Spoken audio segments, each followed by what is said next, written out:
Jesus Christ. Oh my God. This is the welcome that I get back after trying to do this for the first time in, I don't know, months. I thought, oh, it'll be fun. I want to play a game. I want to watch some videos. I'll go live. It'll be fun. It'll be easy. Apparently not. Okay. I don't know exactly what the problem was. Twitch wouldn't work while YouTube was working, and it said it was like a bitrate issue, but then bitrate didn't change anything. So turning YouTube off and fixed it.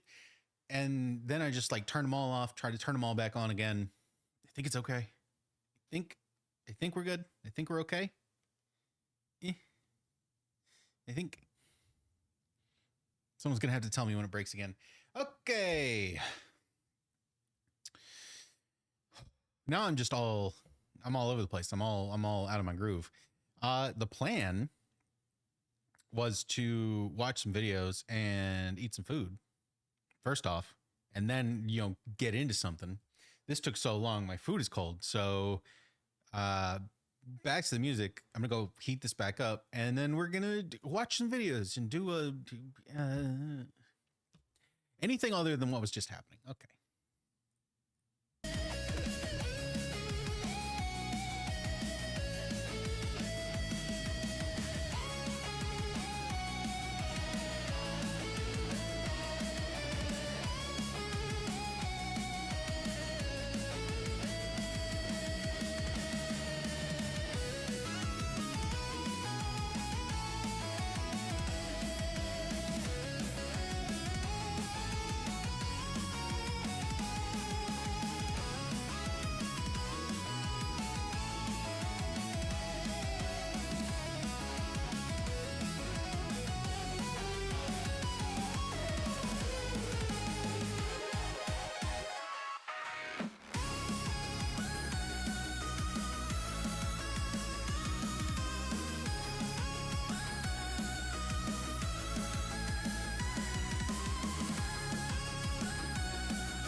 Okay.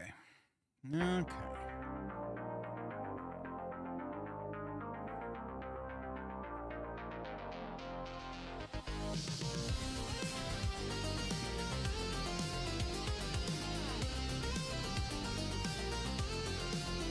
Okay, so stream.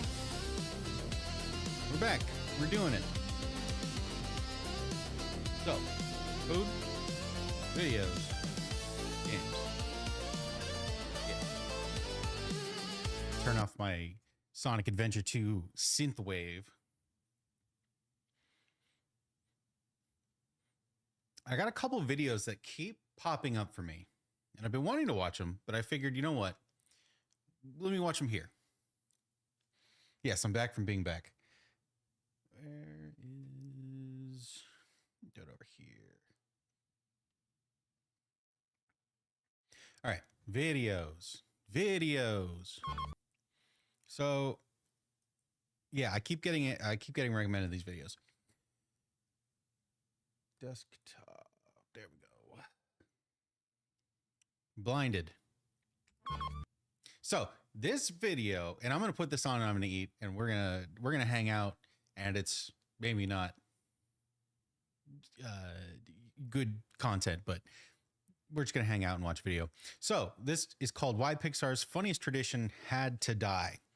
And I really wanted to watch this because if you watched old Pixar movies, like old YouTube or Jesus Christ, old Toy Story, at the end of the movies, there would be blooper reels, but like in movie character blooper reels, like this is Woody about to like step in something and, oh, take two, do it again. And it was a really funny thing that they used to do in these movies, and they stopped at some point. And I didn't even consider that. Like, it didn't ever occur to me that they'd stopped doing it until I saw this video. And apparently it had to die. And now I have to know why. All right, let's get you up. Marker. Do you remember when Pixar movies used to end with bloopers? Woody got stuck in a roll of duct tape, Sully fell, and Flick grabbed the dandelion and shouted, "To infinity and beyond!" As weird as it sounds, fans loved it. And Yeah, that's not weird at all. So many memories. So many flashbacks. for a while, Pixar bloopers were kind of a tradition. Audiences everywhere stayed in their seats after the credits rolled just to see their favorite animated characters mess up like real actors. But then, without warning, they just stopped. So what happened? Well, it turns out the story behind Pixar's bloopers and outtakes is way more strange than you probably thought. Let's get into it. Welcome to Animation Hustle, the place where we dive into the funny and untold stories behind your favorite animated movies and TV shows. So it all started back in 1986 with Luxo Jr., just a short film about two desk lamps playing with the ball. There's no dialogue and no music, just light, movement, and personality. At that time, there was a conference in the United States called SIGGRAPH, which was really the big thing in the computer graphics world. We wanted to show a film that says who we are. We were 4 people in the animation department at the time. Bill Reeves, who was making this with me, and Emma Nosby, they came to me and said, we don't have enough computer power to do any moving cameras. And they go, and by the way, we can't have any background. We can't afford the computer to be able to render it in time. What do you mean, no background? Just black? They go, yeah. I said, can I have a floor? Because they need to sit on something. They go, okay, you can have a floor. Instead of giving up, John Lasseter, one of Pixar's co-founders, did something unexpected.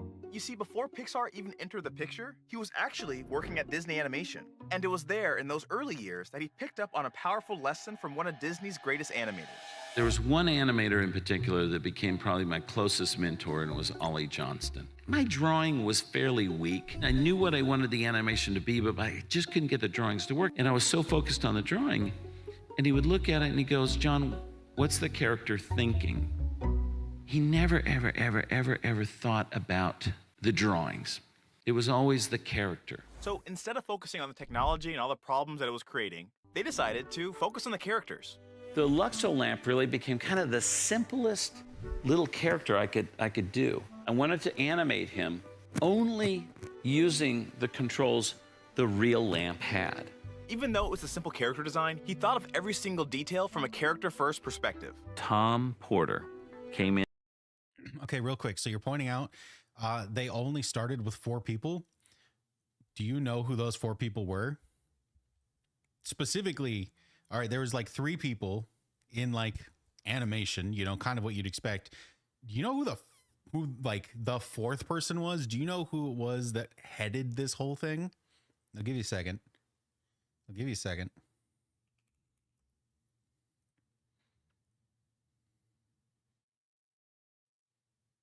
It was this motherfucker.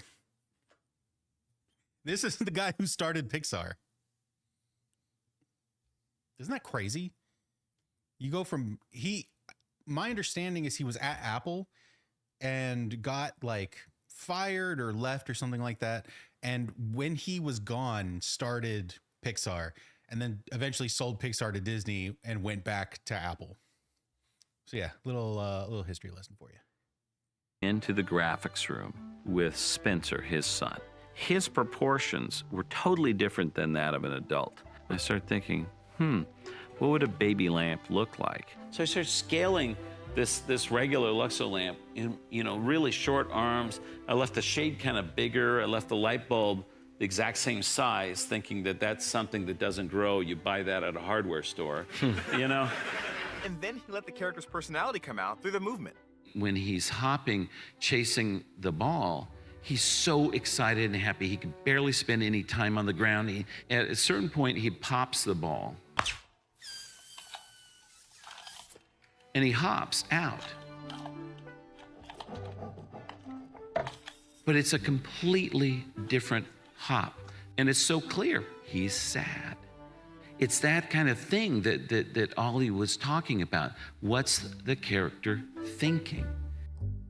And after days and days of work, Luxo Jr. was finally completed and ready to be shown. SIGGRAPH was in Dallas, Texas that year, and it's in a big conference hall, and there's 1,000 people or so. Luxo Jr. came up, and before the minute and a half was over, they were giving it a standing ovation. Right after that, one of the real pioneers of computer animation is named Jim Blinn. This guy was super smart. He came up to me and he said, "John, I have a question for you." And I thought, oh no. And I was like, he's gonna ask me about the self-shadowing algorithm or something, and I'm sure not gonna have the answer for him. And he said, "Was the parent lamp a mother or a father?" So Luxo Jr. went on to be the first CGI animated short film to be nominated for an Academy Award, which is incredible, but more importantly, it created the character-driven foundation of Pixar. This is a philosophy John Lasseter deeply believed in. What was unique about Pixar, unlike anywhere else in the world, it was that knowledge of let's combine the technology and the art, the expertise of both, and work together. And the view of the technology is a tool. Lasseter believed what made Pixar so special wasn't the technology, it was the characters, the emotions, the personality. So every detail, from the way the characters blinked to how they paused mid-sentence, was designed to make them feel alive. He needed Woody to kind of be thinking and figure something out. All he did was shift Woody's eyes side to side. I sat back and it was like, oh my God, he's alive. So naturally, Pixar started asking, what if these characters were real actors? I know it sounds silly, but that's exactly how the idea for these animated bloopers were born. So it all started with A Bug's Life. At the time, Pixar's animation team was under huge pressure. Toy Story had just changed animation forever, and now the entire world was watching to see what they would do next. But behind the scenes, the studio still felt like a bunch of friends just having fun. Because I always believe that if you're having fun making the movie, it's going to appear on the screen. They were known across the industry for their lighthearted work environment. I mean, yeah, they were making amazing movies, but they were also goofing off. A lot. I mean, what other studio lets you build a mini golf course in the hallway? And the animators always decorated their offices in fun ways too. Animator Andrew Gordon took this to the next level and had the coolest office in the entire studio.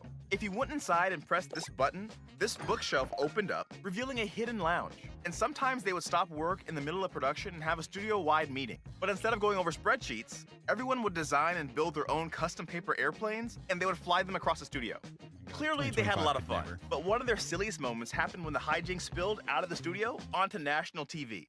You know, it's really hard to get yourself on the Today Show outside the thing, but it's really easy to reach through the crowd. One day, a few Pixar animators tagged along to watch the Today Show being filmed in New York. Now, normally people just stand around in the background while they're filming, but instead, Pixar animators crashed the taping in a way that only Pixar animators would. So we had color Xeroxes of Andrew's face, and they had him put on sticks. Al Roker comes up to interview someone. All of a sudden, these faces come up right next to him, and they're wiggling, and there's nothing they can do about it. And of course, they have the set covering the glass so no one can reach in there. But boy, you can reach above the set. It was dumb, it was a little immature, but it was so Pixar. And that same playful spirit was carried over into the animation as well. Because while creating A Bug's Life, they began making fake outtakes, like little animated clips of characters flubbing their lines and breaking props and goofing around on set, just like live-action actors would do. No one really planned for them to be in the final movie, but then John Lasseter saw them and absolutely loved them. It's the story, it's the characters, it's the emotion, it's the acting, it's the humor. This is what you walk out going, wow, because. So Lasseter made the call to put the bloopers into the actual movie's credits. So what you're saying is movies these days don't have spirit and character, so they can't do this. It was something totally new, and audiences loved it. Are you saying I'm stupid? After A Bug's Life, Pixar realized they found something special. So they went all in on these animated bloopers. And so naturally, their next film had to raise the bar. Woody got tangled in duct tape, characters forgot their lines, Mr. Potato Head's face kept messing up mid-scene, and then there was Stinky Pete. The old prospector known in the movie for being a cranky recluse was caught in his quote-unquote dressing room, shamelessly flirting with two Barbie dolls. He then delivered a subtle joke that definitely was not for kids. You know, I'm sure I could get you a part in Toy Story 3. I'm sorry, are we back? Remember that, because it'll come back later. Then Monsters, Inc. came out in 2001, and once again, the bloopers were mwah, chef kiss. Sully falls on his face, Mike Wazowski forgets his lines, and Raj shows up again and again and again. Ta-da! It was genius, perfectly timed, perfectly written, perfectly executed. And with DVDs exploding in popularity in the early 2000s, Pixar bloopers entered a whole new era. You didn't have to wait for a theatrical rewatch. You didn't have to hope someone uploaded a grainy version online. You could just rewind your DVD player and relive those bloopers over and over and over again. For this generation of fans, the bloopers became just as memorable as the movies themselves. Okay, let's move. Pixar was killing it with the bloopers, and other studios tried to capture that same spark. So for a while, everyone was taking a swing at animated outtakes. Lion King. Keep it rolling. The Lego Movie. Welcome to the Lego Movie. Even Cartoon Network got in on the action. That's why I'm officially declaring every other Saturday Powder Puff Day. What? It's kind of wild to think about now, but for a stretch of time, When did animated Cartoon bloopers Network and became their Disney own do little that? genre. But somewhere along the line, that spirit Not just remember faded. that. After a stretch of absolute gold from A Bug's Life through Monsters, Inc., Pixar suddenly stopped. Finding Nemo's had no bloopers, The Incredibles skipped them too, and by the time Cars hit theaters in 2006, the beloved blooper tradition was officially gone.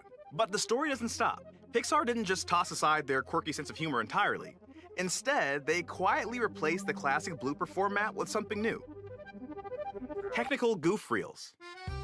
Now, these weren't in-credit scenes. You had to really dig for them. Usually they were buried in DVD extras or studio presentations or these random behind-the-scenes featurettes. But they existed, and they were weird. Cool, ready for takeoff. They were fun because they gave fans a peek into the chaos of early CGI animation, and you got to see just how much could go wrong before the final polish. But they just weren't the same. Gone was the charm of Woody breaking the fourth wall, or Ham missing his cue. These weren't character-driven jokes, they were just technical hiccups. Interesting, but there was no character personality shining through. And soon after that, technical goof reels and bloopers both disappeared. So what happened? Why did Pixar stop making these bloopers? The most was popular theory cursed. is simple. Disney killed them. Despite what young me used to think, these bloopers weren't actually bloopers at all. Everything had to be made from scratch, and it took time. A lot of time.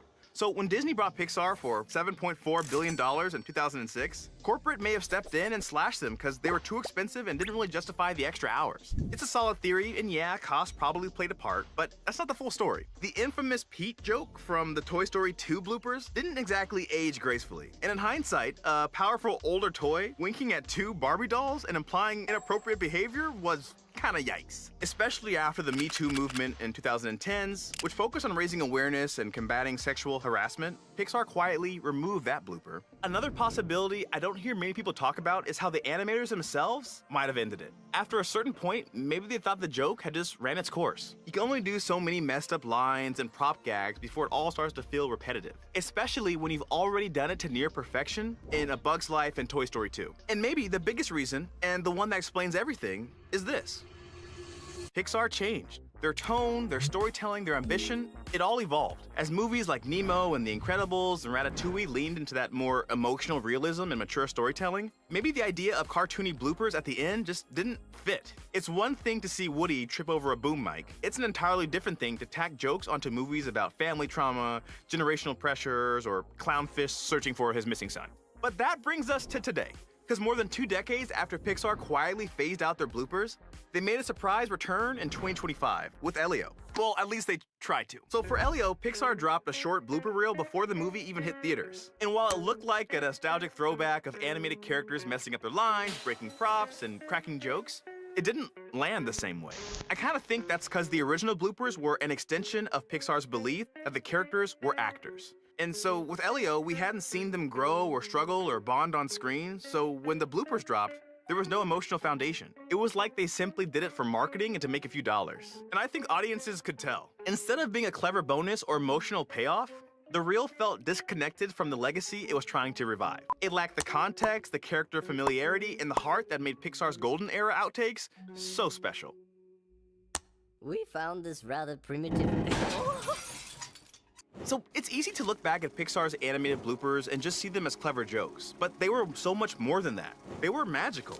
They made us believe the characters were real, and like John Lasseter said, the goal of their animation was to make the audiences believe the characters were alive, and the bloopers were that philosophy in action. You can literally feel how much joy the animators had making them, pushing their creativity, adding depth and comedy, and giving their characters a second life beyond just the story. They weren't building a movie, they were building a world, and the bloopers reminded us how much love and imagination went into every single frame. Marker. So that brings us to the big question. Should Pixar bring bloopers back? And not the awkward marketing clips, not the pre-release promos, but the real thing. Handcrafted, character-driven outtakes. Do you think that magic could still work today? I want to hear your thoughts, so drop a comment below and let me know. And if you want to see more videos about movies where you can feel the animators' love in every single frame, check out this video right here. Trust me, it's worth your time.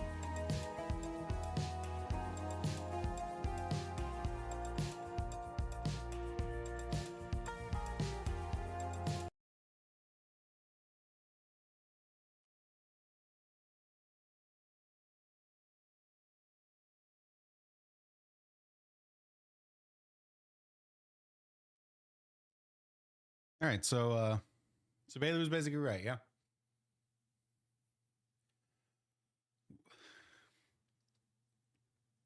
Did they say Bug's Life wasn't as mature as Nemo? I was thinking that like the story of Finding Nemo is very similar to the story of Toy Story 2, isn't it?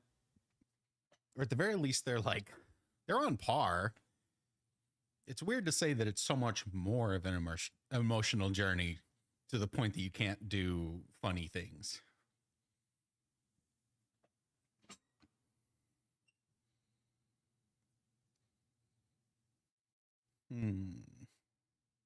All right, that's one down.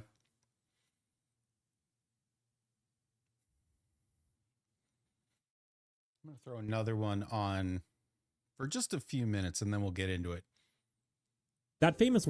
So this is ranking every World of Light escape attempt in Smash Ultimate. If you've played Smash Ultimate or seen someone play it, seen the very beginning of it, you know that like the story mode, quote unquote, basically opens up with everyone dying, I guess. And so I guess we're gonna rank everyone's attempt to get out of it. World of Light intro cutscene is fantastic, isn't it? Not only is it cool, and not only does it get the story moving, but also by taking out all these powerful heroes, it establishes Galeem as the titanic threat that any good villain should be. For it to be truly threatening though, it should be taking out those heroes when they're at their peak, and you know what? I think some of those escape attempts might have been a bit gift wrapped. So today what we're going to do is we're going to look through every character's canon appearances and check out just how good or bad their World of Light escape attempts actually were. Were they being stupid? Could they have gotten away? Should they have gotten away? In some cases, the answer ended up being surprising. Let's get into it.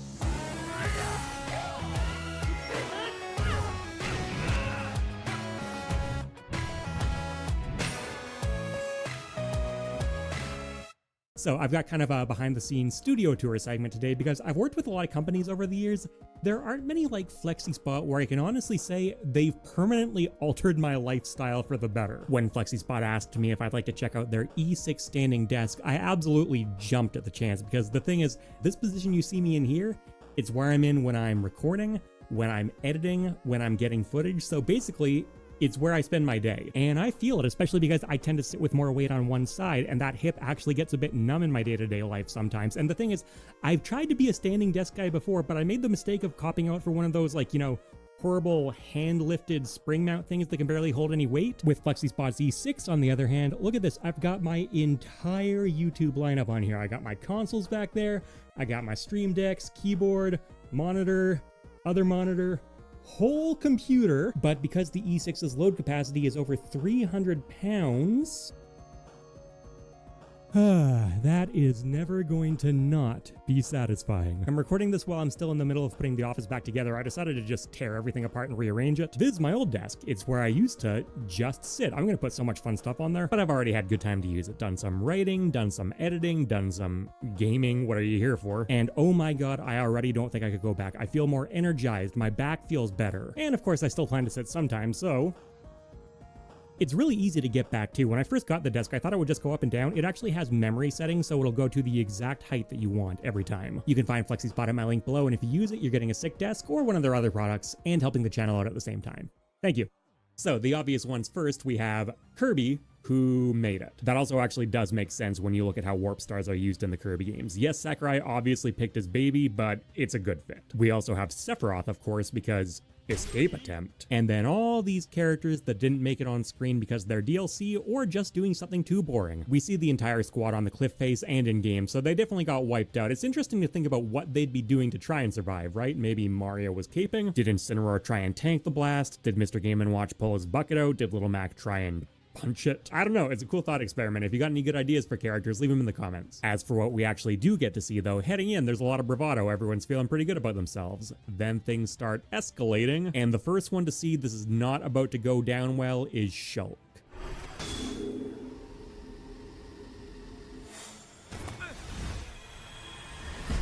Now, Shulk, if I understand my Xenoblade lore right, and please say I do, I've spent so much time researching this, absolutely had no chance of escaping. His foresight ability does let him see into the future, but he still has to dodge whatever's coming his way as a human. So if he was surrounded by, say, 500 people all chucking baseballs at him at the same time, yeah, he'd know he's about to get hit, but he's still gonna get hit. It doesn't really matter how fast you are if there's just nowhere to go. Replace 500 baseballs with giant evaporating beams of light, and I think you get the picture. He's screwed. And no, we are not considering the contractually obligated godlike state every JRPG protagonist has to ascend to at some point. He's clearly not there yet. That said, this dude had several seconds to say, "Oh my god, guys, we can't beat this, run away," and he just stands there gawking. And there are some instances where I think that actually potentially mattered. Shulk goes in Shulk tier all the way at the bottom. Unfortunately, we never get to see Shulk suffer the consequences of his own actions. He's vaporized off screen. The first character who actually directly interacts with Galeem is Link.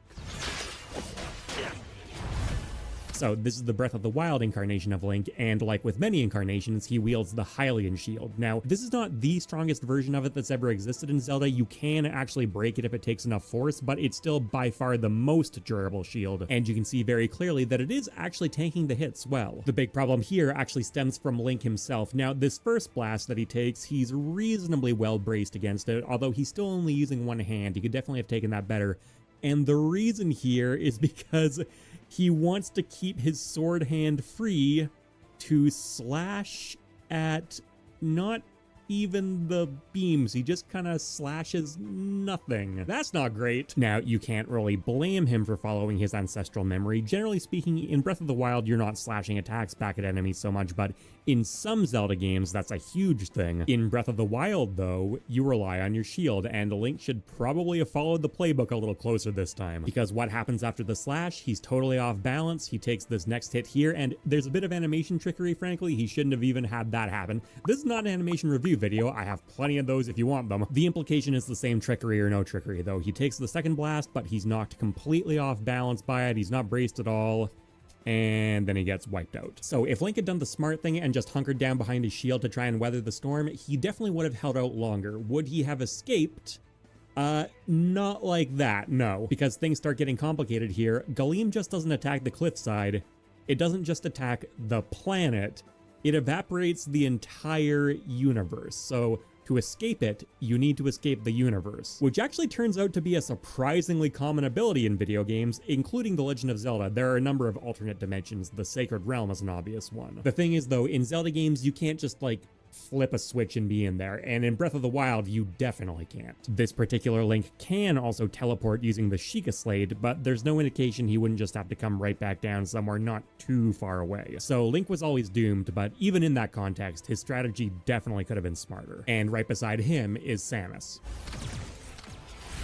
Because of Samus's power suit and her Chozo DNA, she is far stronger and more agile than your average person, but if we're going by the 500 baseballs theory, she has absolutely no chance of getting out of the way. Shulk can't, and he has literal precognition, so if it won't work for him, it won't work for her. So in that case, standing her ground is probably her best bet. Now, Samus is firing at the beams here, and again, you can't really blame her for that. That is a thing in Metroid, take out your enemy's projectiles. The smarter thing to do would actually be to fire directly at Galeem. After all, it's not completely indestructible, the game is beatable, but I think asking her to gauge that in the moment is probably a stretch. There is also some alternate dimension travel stuff in Metroid, but not that's easily accessible on a cliffside like this. So Samus was still doomed, but did put up a better fight than Link did. So then Zelda steps up to the plate. This is Nehru's love that she's summoning here, which doesn't totally line up with how it appears in Zelda. It's taken from Ocarina of Time, but this incarnation of Zelda is from A Link Between Worlds. But you know what? It's all the same goddess in that universe, so I think we can just reference Ocarina. It's actually primarily used by Link in that game, so we can get a decent sense of how it works, and it's very protective, but not infallible. It protects you from damage, but doesn't protect you from, say, being knocked down a pit, and also, it's only available for so long. Still, though, I'm not really all that sure she had a better option. The Link Between Worlds timeline has essentially the same caveats as Breath of the Wild. There is teleportation, and there are alternate dimensions, but again, they're not really the kinds of things she can just instantly pull out as a trump card. I think Zelda goes in the same tier as Samus, because here's the thing. If I'm facing down a death ray and I have the option to pull out a goddess-granted force field to protect myself, I'm probably going to pull the trigger on that. On the topic of force fields, beside her, we have Mewtwo. All right, Mewtwo's the GOAT, but that's where we're going to pause. It's me. Hello. Hello, I'm back. Okay, finished up, washed up, cleaned up. I think we're good. I think we're good. Okay. I still had one more video I wanted to watch too. Not for today though, but there is a new-ish card game that I want to check out called Elestrals.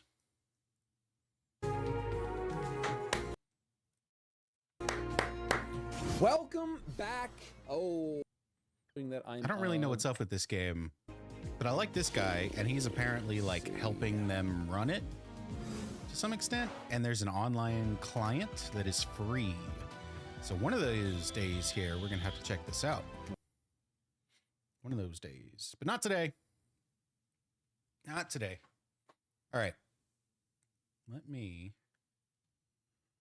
pull some stuff up here because it's time. Where are you? All right, so chat, we're playing games. A game. I have been playing games. Today we're going to play one game. So here's the deal. I am going through a phase. And yes, Mom, it is a phase. Because I refuse to let this take over my life. but I think I'm going through my Riot arc. I think I might just be going through a Riot Games arc. Riot, of course, the team behind League of Legends, Valorant. No one cares about this one. And Teamfight Tactics. Very, very well known, very big, but I've stayed away from them and their games for two main reasons. For one, for like a while, Riot was well known for having a really toxic player base. I'm not going to say that that's fixed, but I know that they've done a lot of work to clean that up. So that's cool. Reason two is gameplay has just never really been there for me. I tried League of Legends like 2 or 3 games in college, and I kind of hated it because it is a click to move and then keyboard to cast abilities type game, kind of like old Diablo games, which it's just never really worked for me. I couldn't get into it. And then Valorant I also tried to play a couple games of, but didn't really work out. I'm not a tactical shooter kind of guy. I much prefer to just run in there and get a kill and die. I also don't have like a squad that plays this game, so it makes it a lot harder. No one wants to solo queue these games, right? But Teamfight Tactics, this one's different. This is an auto battler or an auto chess.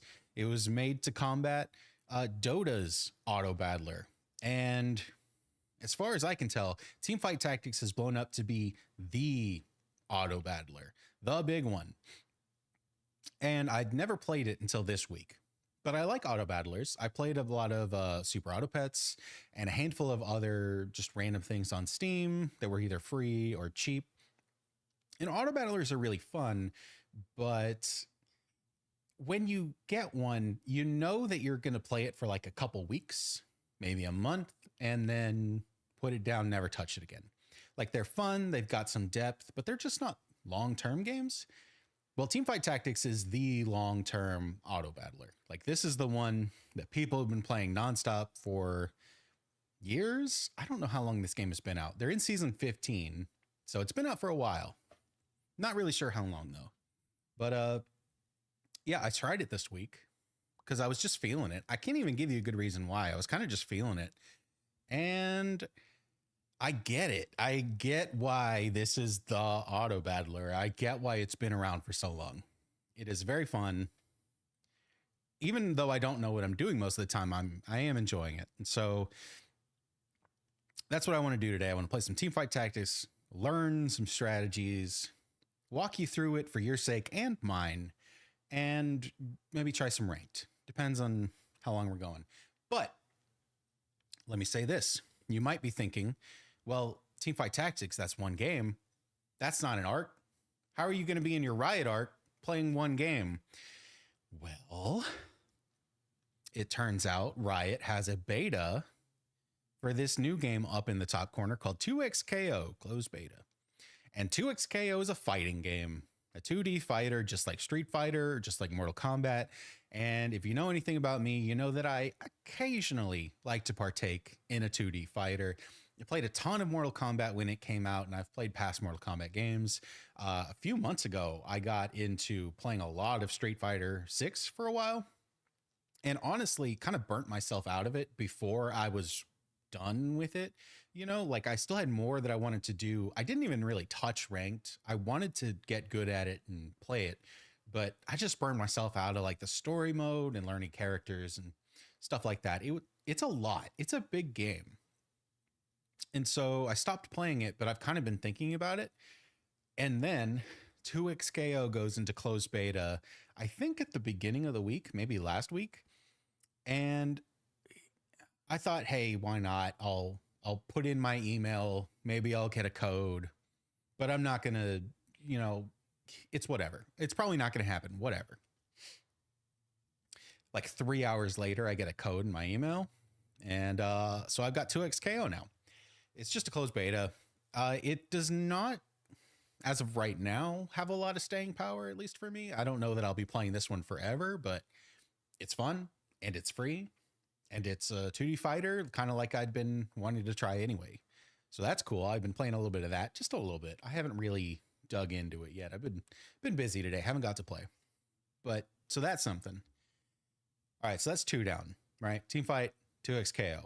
We're cool. No one cares about this one. So that one's out.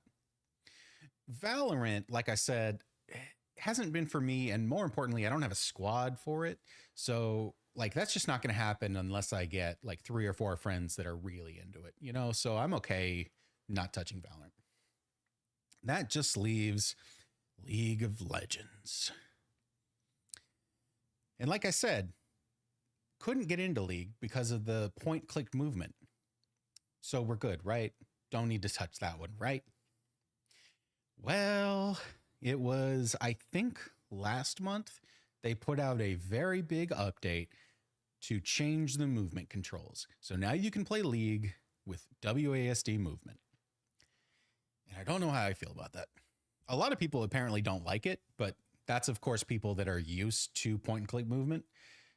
But like they did it to get new players in because it's not a common movement technique to do point and click anymore. So they did WASD movement in the update to get new players. And I mean, if it moves better, if it's easier to play, or, you know, easier for me to be able to try, I might just try it out. You need to have League installed to play Teamfight Tactics, by the way. I do not have this here by choice. You have to have League installed because the same client runs Teamfight Tactics, which, wouldn't you know, I bet is part of their plan, because I get on the client to play Teamfight and they're like, ooh, League. How do you feel about League? And I go, no, I don't want to play League. But they're like, ooh, here's your challenges. And you're unlocking characters in League just by playing Teamfight Tactics. And completely by coincidence, by accident, I unlocked the only League character I've ever played. Because like I said, I only played like 2 games in college. I played the same character, Morgana. And last night I was playing TFT and I don't know, I did something and they're like, hey, you unlocked this character. It was Morgana. So I don't know, man. I don't want to be a League person. I don't want to be a League person. I do have League installed, so it's super easy to click on it and play it, but I don't want to be that person.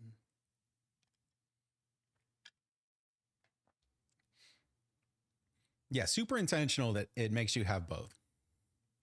I will say TFT was their second game after League, so, you know, they probably just did it for convenience, but nowadays you'd think they'd split it off into its own thing. They have not. They certainly have not. All right, so the TFT client, well, it's the League client. You've got both in one. But just for the record, this client sucks. It's one box here on your desktop that I can't make full screen. It just doesn't work for me. It scales up too big. And then once we actually go and click on a game, it'll close this window and then open up a brand new window that is scaled properly and will work. But it's weird. I can't do a normal like full screen setup because this doesn't go full screen and I've got 2 different windows. So it's just weird. It's weird. All right. See, you've got 3 different League modes and then TFT over here all on its own. Don't put that evil on me. I said I don't want to be that person. I said I don't want to be that person. Don't tell me I'm going to be that person. Anyway, so we've got 4 modes for TFT, normal and ranked. Double up is like, I think you play with another person. So this game is 8 people, right? It's like an 8 people free for all. I think double up puts 2 people together. I don't really know. I don't play that one. And then Talker's Trials is the PvE mode. And there's no time limit between rounds. So it's really good for reading your stuff, which is absolutely necessary. There's so much going on in this game. There's so much text, so many abilities, and you have a very, very short time limit during the normal games. So we're going to go into Talker's Trials, and we're going to walk through how the game works and what things do. And this way I can explain to you while also getting to explain it to myself. All right, see, it just closed. And there's the new window. I've heard people complain about the League client before being dog shit. And I 100% understand now. I do. I get it.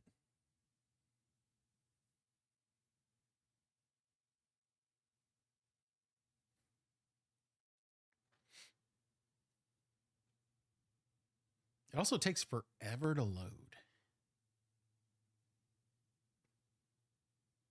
Am I going to need music on the background? I thought there would be background music in the game. So far, we don't got anything.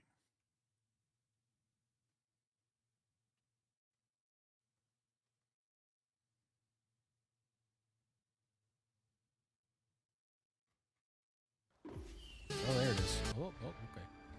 Sorry, Sonic. All right, so this is Teamfight Tactics. Do I need to move my camera? I think I'm actually pretty good. Not covering anything up in this bottom right corner.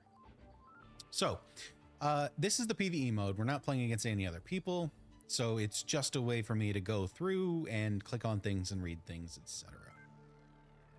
This first round has me fighting two enemy guys here up at the top, and they give you 1 unit for free. So I right click on him, his info pops up over on the right. This is Malphite, and I'm gonna go ahead and put him on the board so you can see that it is a hex grid. And I'm gonna go ahead and put him up here, and then let's go through what's going on and what these things do and what they mean.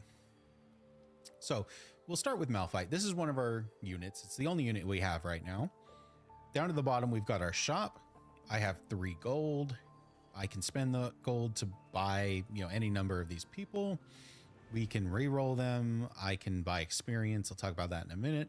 And then we've got our odds of pulling different rarity champions. So Malphite is a magic tank. All right, tank, we know what that is. Magic, he deals magic damage as opposed to physical damage. 700 health, 100 mana. In this game, you don't start at full mana and then use it up and decrease it. Instead, you start at 0 mana. You increase it by doing basic attacks. And once you have full mana, you do your special ability. Now, the big thing about auto battlers, auto chess, is that my role is to strategize, buying units, putting the right units on the board in the right places with the right items, etc. But once I click this fight button and the fight begins, I stand out of the way and just watch the fight happens. I can't control any characters. I can't tell them to use what abilities. It is just, once you click fight, you are out. You let your guys do their thing. So Malphite, again, magic tank. It recommends putting him in the front, which makes sense because he's a tank. He can attack within a 1 hex radius. So even though he's magic, he's not ranged. He's close range magic damage. And then this is the attack that he used. His ability, excuse me. This is not his basic attack. This is his ability. So he's got a passive to gain 12 armor for each item equipped. He's got 3 different item slots. We don't have any items, so he's got none right now. But once we give him items, he'll get 12 armor. Then his active, his actual ability, deals 189 physical damage to enemies in a cone. And then it gives us the breakdown of how that 189 damage is calculated. I think it's 40 of his magic damage, or 40 of his ability power, plus 270% of his shield. I don't know. All right, so I get the general idea of what's going on here, buying units, factions, races, and stuff like that. The numbers is what's really getting me. So let's not worry about the numbers right now. Let's talk about factions. So our Malphite here is part of the crew, and he's a protector. So his faction is the crew, and his like class is protector. Now we can see over here on the left, protector 1 of 2, the crew 1 of 2. Basically, as you put units on your board to fill slots and synergize with each other, you'll unlock special passive abilities. For example, if you have 2 units who are both protectors, then units gain 5% durability while shielded. Once per combat at 50% health, protectors shield themselves and their closest ally for a percent of their maximum health, and shields stack. So this activates once you have 2 protectors, you'll get an 18% shield, but the bonus increases when you get 4, it increases again at 6, and then it tells you what units are considered protectors. And it also highlights the ones that you actually have on the board. So very cool, very easy to keep track of. And I think a big part of the gameplay is getting these buffs, which often equates to what faction do you want to play, try and roll into those units, get them on the board, get those buffs. Now you notice in our shop right here, we've got another Malphite. We can't put him on the board because for this round we can only have 1 unit. But you see here above Malphite's picture, he is a bronze star. If you get 3 of the same unit, they combine into a 2-star unit. If you get 3 of the same 2-star unit, they combine into a 3-star unit. So you are constantly also trying to upgrade individual units as well as upgrading the different synergies that you're getting.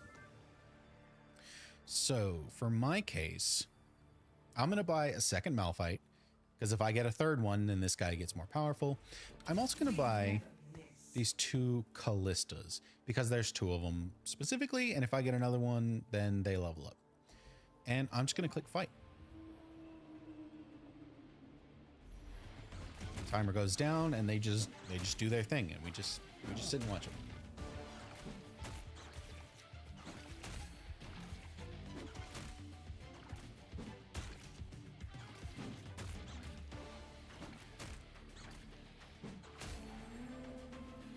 Easy.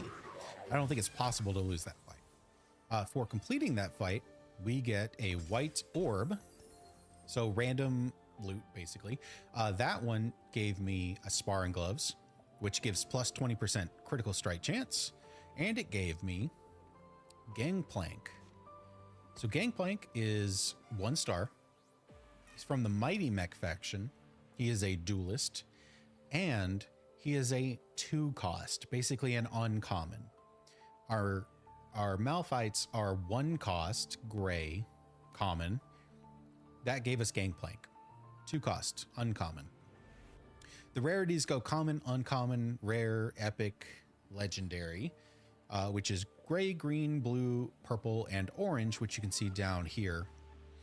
Now, as we level up, these numbers are going to change, and it's going to get more likely that we'll get higher tiered units as we go along.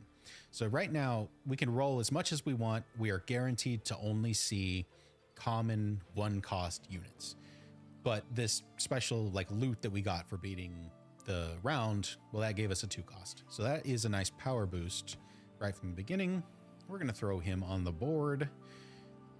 I don't really need to buy anything, but I kind of want to. Gangplank is a Mighty Mech, and Aatrox is a Mighty Mech. So I'm going to sit with just these guys sitting here on the board and click fight.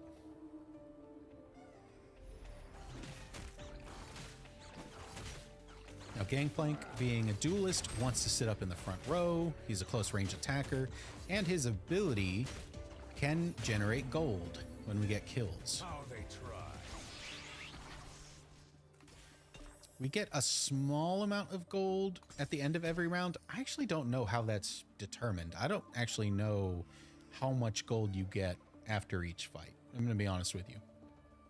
But Gangplank can help generate more, and more gold is more better. We got a handful of things here. We got an anvil. We can sell that to pick an item out of the anvil. So it operates more like a chest, but it's called an anvil. I don't know. And so what I'm going to do here, if we hover over our character's like role, the magic tank or the attack fighter, it will tell us what items they want to have equipped. So items come in essentially two flavors: components and fully customized items, fully created, something like that. The idea is that your basic items can combine and create new items. So if we right click on our sparring glove, it tells us how it combines with the other items. And we have a sparring glove, we have the BF sword, which gives attack damage. If we combine them together, we get an item called the Infinity Edge. And this is a fully like crafted weapon. So it's not good enough to have just the basic items. We want to try and make sure that we're getting crafted items onto our guys. And there's not really a good one that we can make as far as I understand it. They give you the general idea of what items that you want on your guys. I don't know what any of this means.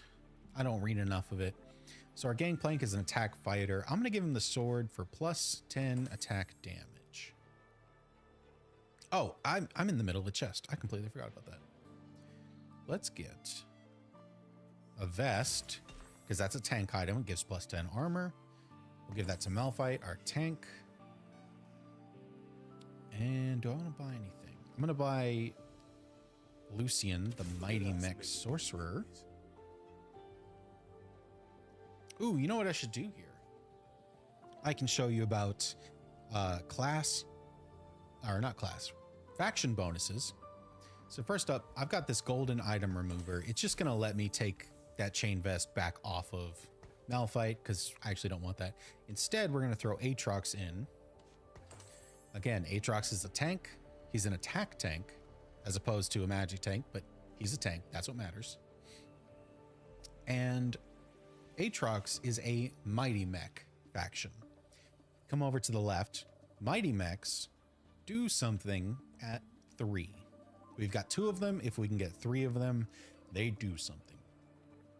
Gain the Mighty Mech. Mighty Mechs heal it for 12% of the damage they deal. At 3 Mighty Mechs on the field, the Mighty Mech arrives.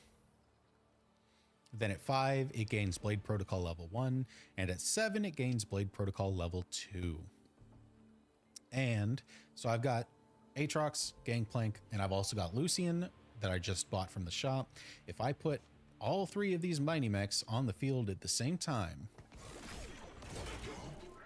their faction ability activates, which summons the Mighty Mech, which is, essentially a 4th character that I just get to have. Even though I'm typically only supposed to have 3 units on the field right now, this ability gives me a 4th, and that's cool. That's fair game.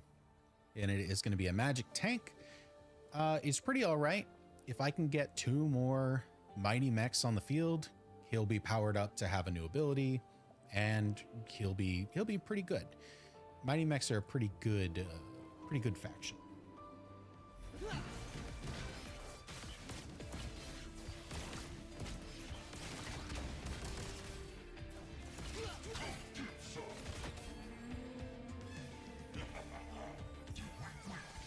So for beating that, we get a new item,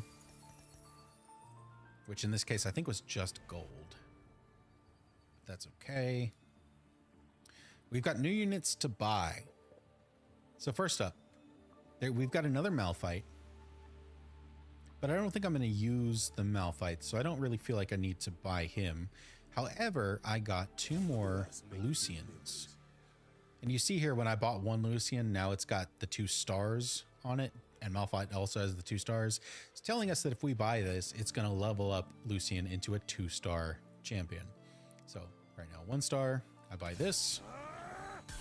He's now 2-star, and he's powered up in basically every way. All of his numbers went up, except for the zeros, but like his base attack damage went up. I think the armor went up, magic resist went up. You get the idea. His health also went up, and that's a big thing. So our guy is just way more powerful now. So I think he is going to hold items a little better. Except I don't really have any good items for him. Oh, I can combine the needlessly large rod and the gauntlets to give him a jeweled gauntlet. So this is plus 35 ability power, which increases the power of abilities by 35%, and plus 35% crit chance. It also says that abilities can strike critically. So basic attacks can crit, regular abilities don't normally crit, but the Jewel Gauntlet says that they can.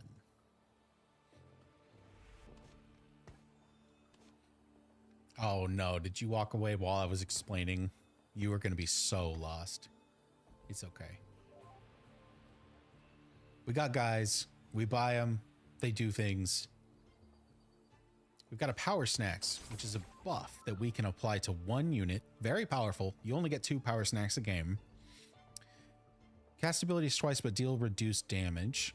Gain a copy of this champion that deals 22% damage and has 50% health. Gain some of the Mighty Mech's attack damage, ability power, and health. So this is a Power Snacks that can only be gotten by the Mighty Mechs. The other 2 can be gotten by anyone. It doesn't matter who I gave the Power Snacks to. The Robo Ranger can only be applied to a Mighty Mech.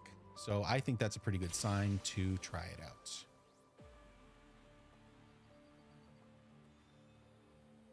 So we're going to gain 50% of his attack damage and ability power and 10% of its health. I imagine that's going to apply once we actually start. Yeah. I think so. I think we're good. I think we'll just go. I think we'll just send it.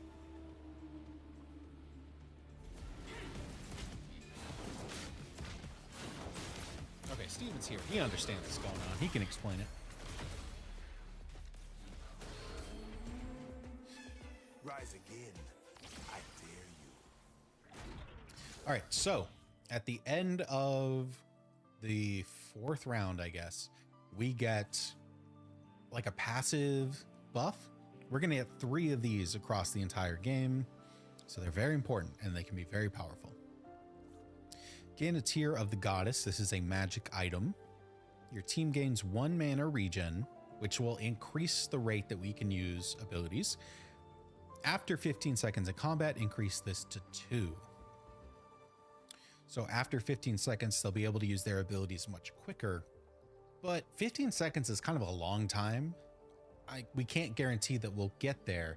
And if we do get to 15 seconds, like half our guys might be dead. So I don't know that this is actually that good.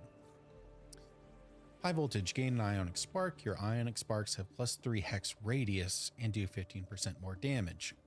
So ionic spark is it's an item, but I don't actually know what it does. Worth the wait. Gain a random 2-star 1-cost champion. After 2 rounds, gain another copy of them at the start of each round for the rest of the game. Damn.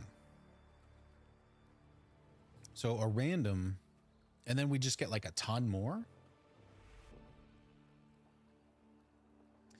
Champions, I believe, can only go up to 3 stars though. So at a certain point, that doesn't actually do anything. So I think this one's out. We can re-roll each column 1 time. Knuckle Dusters. Gain a Vi, or Vi? Vi? I think it's Vi. Your strongest Vi becomes an attack fighter and has a chance to drop loot on kill. She now deals heavy single target damage and gains attack damage for item components equipped on your team. So this is a special power up because it takes 1 unit and completely changes how they work. Vi, I think, is supposed to be a tank, but you get Knuckle Dusters and now all of a sudden Vi becomes just an attack fighter who can drop loot and get stronger. So that can be okay, but I mean, it's probably good if you want Vi, but I don't know what like class she is. I don't know where she would fit in on the team. There she is. She's a Crystal Gambit Juggernaut. Well, I'm not playing Crystal Gambit, so I don't think I care. Portable Forge, gain 1 of 4 artifacts. I'm going to re-roll the middle two. Long Distance Pals. Your 2 units furthest from each other form a bond, sharing 22% of their armor, magic, resist, attack damage, and ability power with each other. I think I'm going to go for the Forge to choose 1 of 4 artifacts. Artifacts are like items, but rarer and more powerful. I think I've never actually had one. Light Shield Crest is shield and magic resist. Every 3 seconds, shields lowest percent health ally for 70% of the holder's combined armor and magic resist for 5 seconds. On death, grants the shield to all allies. All right, so a tank item that gives big shields. Whenever a shield on the holder breaks, 150% of that shield's initial value is dealt to the nearest enemy as magic damage. It's probably better on a flex tank, a tank that likes to get in and hit. 50% of the damage the holder receives is instead dealt over 4 seconds as non-lethal damage. Interesting. So that helps keep him alive. Seeker's Arm Guard. Takedowns increase the holder's armor, magic resist, and ability power by 15. Increase to 20 if they score the kill. So every time we get a kill, they get stronger. If they got the kill, they get even stronger. Interesting.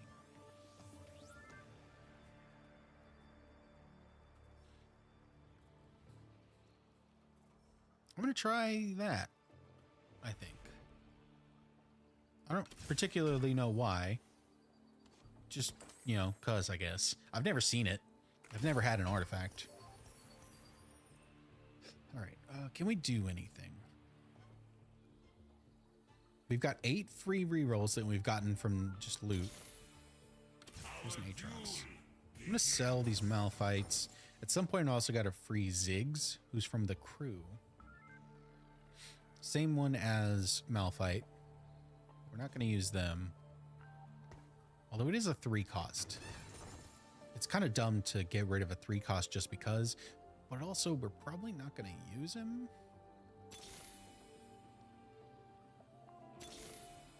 Ooh, Aatrox. That's our 3rd, so now we've got a 2-star Aatrox.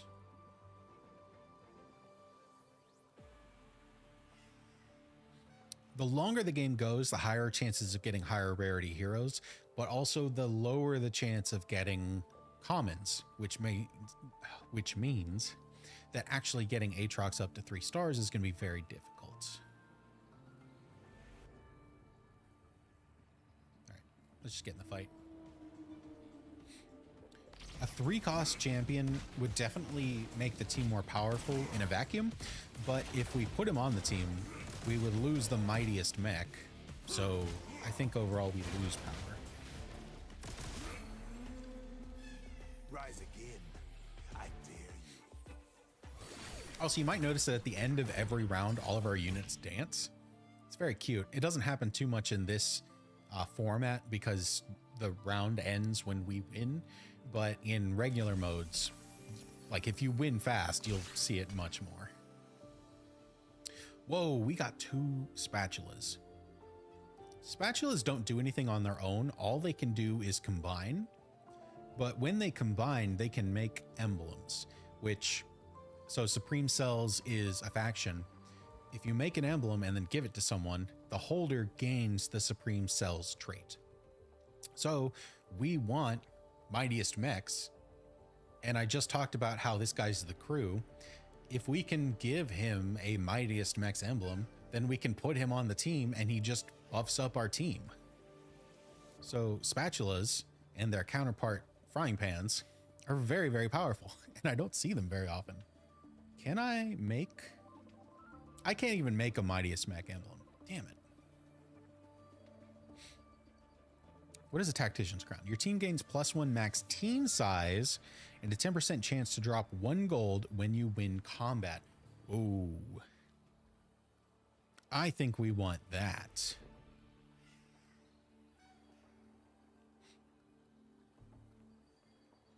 I think we want the crown. Although, no, yeah, we want the crown. If we could make a Mightiest Mech emblem, that would be the play. But the spatula can't do it no matter what. And you go on... We throw you on Gangplank. We can always take it off, so it doesn't really matter.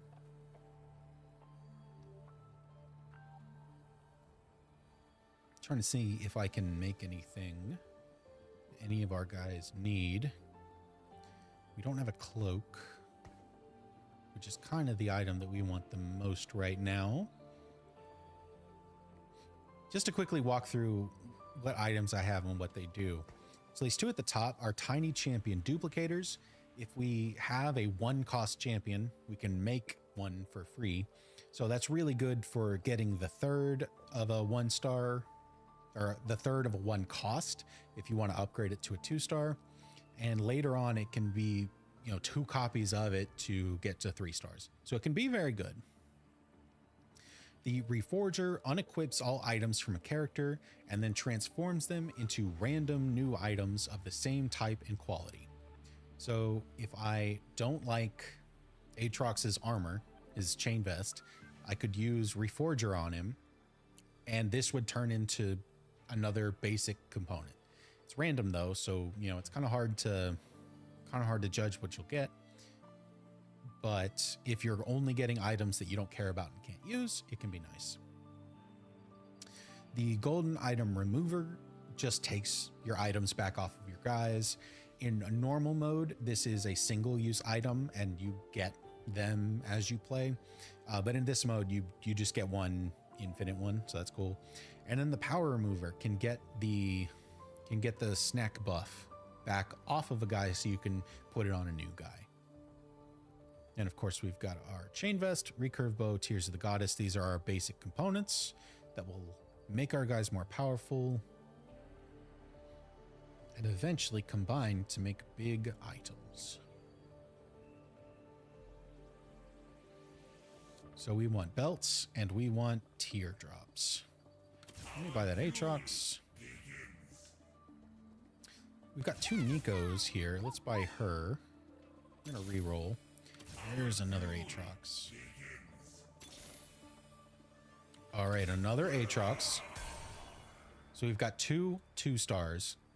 If we get 1 more Aatrox, we can use these duplicators and get a 3-star. That would be awesome. Look at us making new memories. We've also got some Lucians.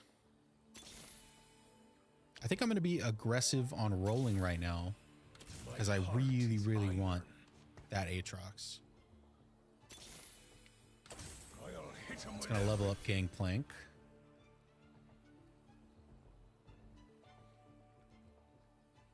I'm going to get this Viego. We need 2 more characters on our team, and Viego will be a good one. Viego and Nico probably, so I'm going to sell this Ziggs.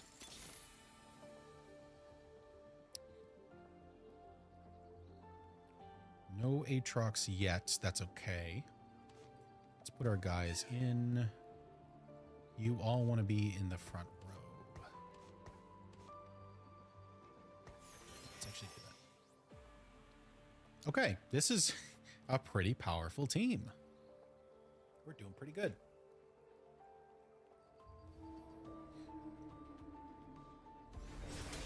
Now, when it comes to our economy, so we've got 20. For every 10 gold that we have at the end of a fight, we earn an additional 1 gold. So, and this stacks up to 5 times. So the idea, like the strategy, the meta, is that you want to get to 50 gold, and then you never want to go below 50 gold for this mode, at least, because that's how you get the most interest. For regular modes, you got to do what you got to do to beat the other players. But for this mode, it's pretty easy to get a ton of gold. So you typically want to build that up.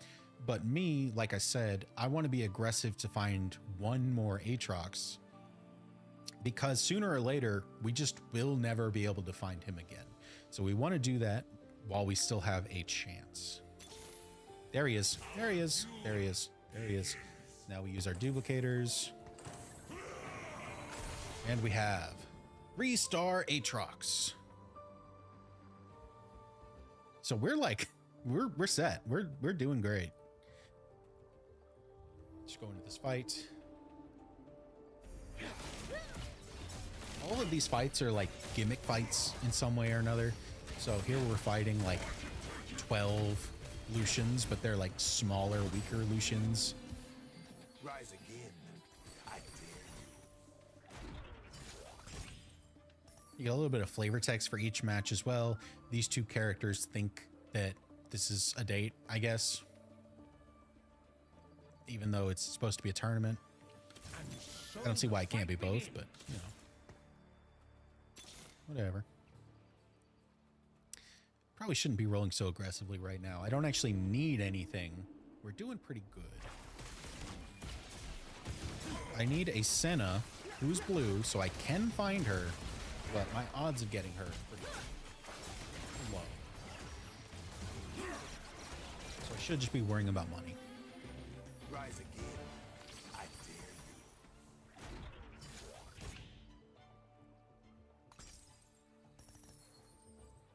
right, just send it.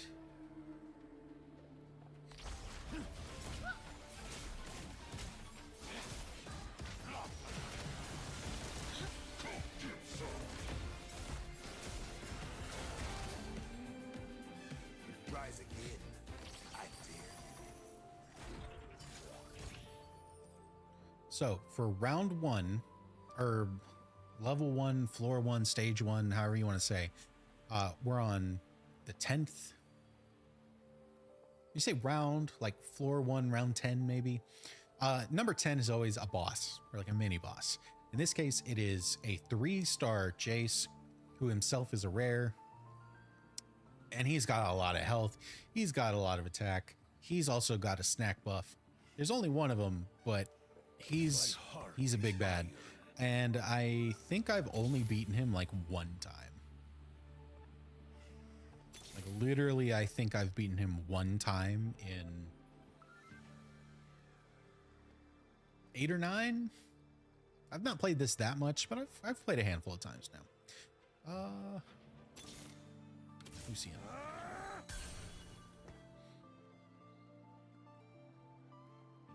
We're going to stop at 51 gold so that we can get as much interest as possible. Now we've got a chance of winning because we have like 6 units on the board, which is very rare for this stage in the game. I don't want to get my hopes up too high, but it's very possible. Yeah, he just does so much damage though. Okay, there's no, we couldn't. Damn. We actually got pretty close though. That Jace is a butt.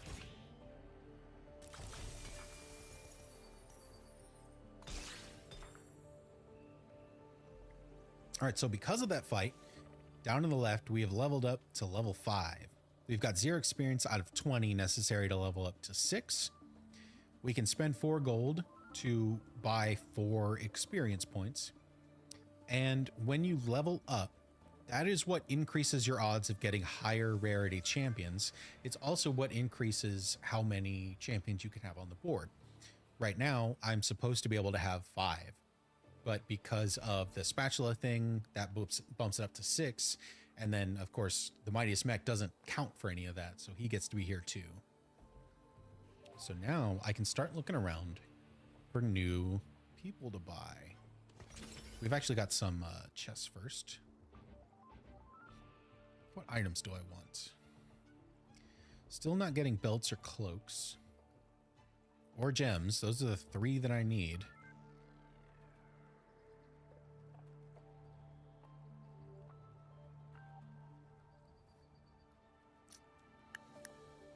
I can combine...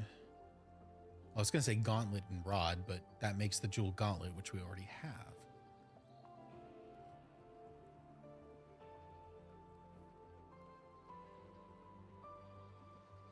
If I get a vest, I can give you something, I guess. And I can't really make any tank items. I mean, I can combine 2 chain vests to get something, which is better than nothing. I'm probably going to do that.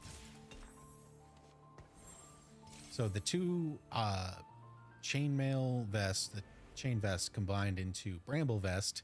So instead of giving 20 armor each, they give 65 armor total, plus gain 7% max health, take 8% reduced damage from attacks. When struck by any attack, deal 100 magic damage to all adjacent enemies. And then we're going to throw another chain vest onto him because why not? And a Tear of the Goddess on our Lucian. We also got a lot of money, so I'm going to roll. Probably should have bought that Yasuo that I rolled over. Lucian. Here's Jace. There's another Viego, so now we've leveled him up. There's another Yasuo. Are you a front fighter? Everyone that we're buying wants to be in the front line, which is not a bad thing. It's just a funny thing. Ooh. We got an epic. Cassante. A protector. But we don't need more protectors. So it's in our better interest to replace one of the tanks we already have. So let's get rid of these Nikos for an epic Cassante. He's cool. His special ability is that when he dies, he gets a second life. So you got to kill him twice.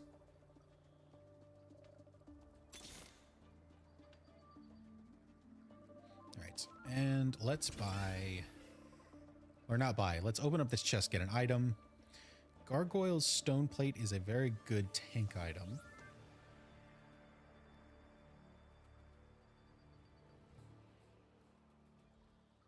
So I think that's going to be the play because we need more tank items.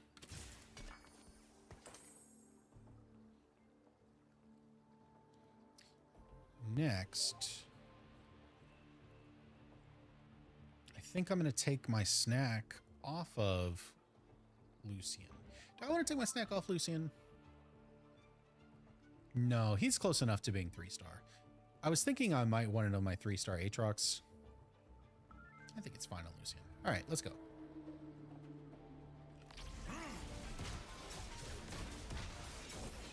Yes, leveling up is good. You might have missed what I was talking about earlier. As you level up, you increase your odds of getting higher rarity champions. So, you know, eventually these numbers will go up.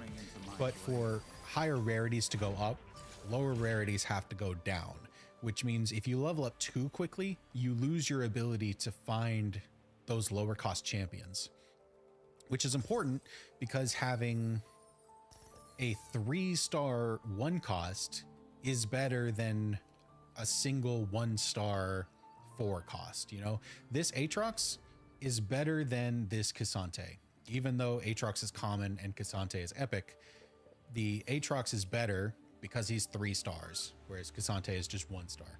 So yes, you want those high rarities, but you have to be able to balance it so that you are like, so you can get there. Look at us making new memories. All right, that's a second 2-star Gangplank. I have not seen a Senna, I don't think, unless I'm just blind and I rolled over her. Now, if this was a normal game... Oh, there she is. I'll get us through this. I have 3 mightiest mech characters on the board, and my next ability comes at 5. So putting in Senna right now doesn't actually do anything. So I'm going to keep our other champions. Because we've got an Epic Protector. We've got a 2-star fighter. And then Yasuo, he is a mentor. So his faction gives special buffs when only 1 mentor is on the board. So 1 mentor Yasuo is just going to be better than the 1 Senna. Senna won't give me anything, but Yasuo does.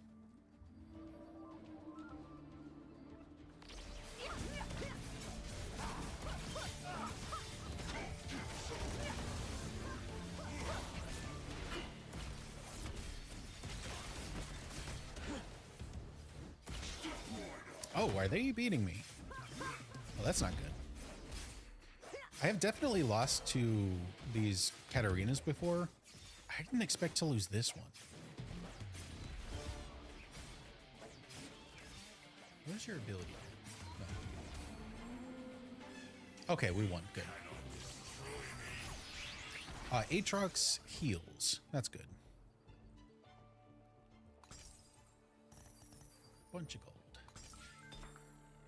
For the record, in a traditional game, you do not get nearly this much money. You only get this because it's like the PvE fight a bunch of guys mode. This is not normal. We got our second power snacks. This is the last of 2 that we get. I'm going to throw this on my 3-star Aatrox. When taking damage, gain armor or magic resistance. Round 2, on death, summon a training dummy with the same items. Or unstoppable, gain health and immunity to crowd control. Charge to new targets, stunning enemies hit. I like that one. Making him immune to crowd control, I think, is a pretty safe bet.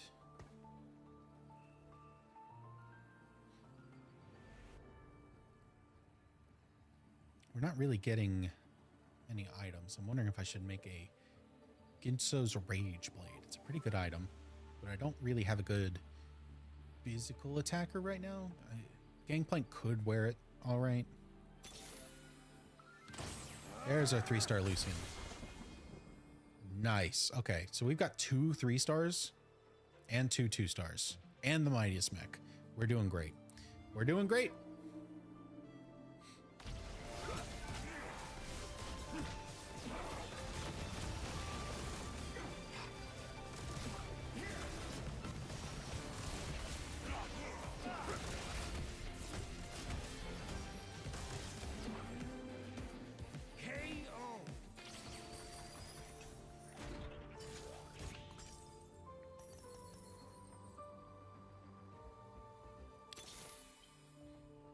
Do I need anything?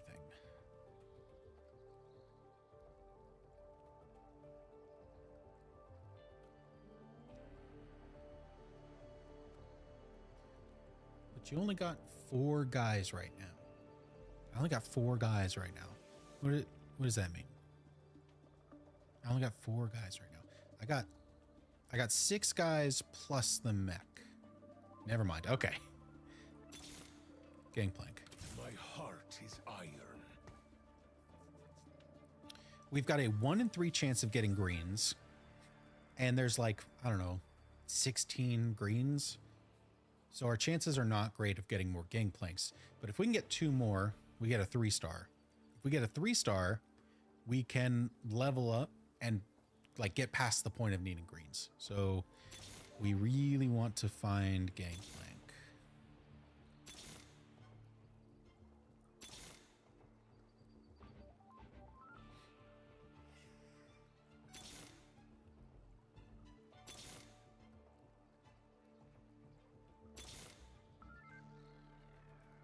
Poppy, she's good, but we've got Cassante, so we don't really need her. Is there a Soul Fighter tank? Where's Soul Fighter? Soul Fighter.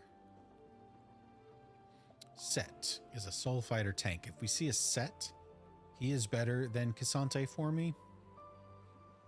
But Poppy, I don't think is. And again, I'm just going really deep on Mightiest Mech. If I was actually playing the game for real, you'd probably want to be a little bit more okay with what the game is giving you instead of just re-rolling infinitely. But I am picky, and I'm prepared to lose.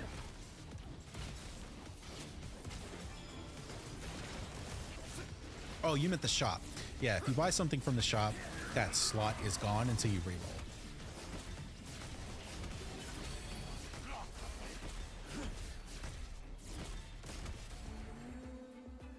People keep running into my blade. Okay, so here's our second of these buffs. I don't actually know what these are called. Yeah, I have no idea what these are called. Plot armor. Team gains 10 armor and magic resist after falling below 50% health, increased to 40. Your team gains 20 health for each unique item they are holding. Your team gains bonus 5 health, 1 attack damage, and 1 ability power. No, they gain 20 health for each unique item they're holding. That's where you gain health, attack, ability. Combat start, burn all enemies for 15% of their max health over 15 seconds and reduce healing received by 33%. That's pretty good. Gain a random gold augment and 6 gold. I don't know what a gold augment is. I'm going to be so real with you. For every 3 seconds, champions in your 3 rightmost bench grant your team plus 3% attack speed per slot. So that's essentially 9% attack speed, but you have to keep your bench full on the right side. That doesn't seem great. Let's find out together what a gold augment is.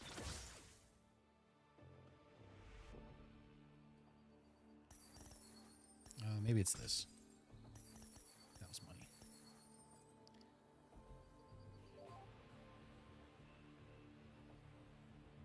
Oh, these are augments. So what I just bought was an augment. So, and I just gained the Little Buddies augment.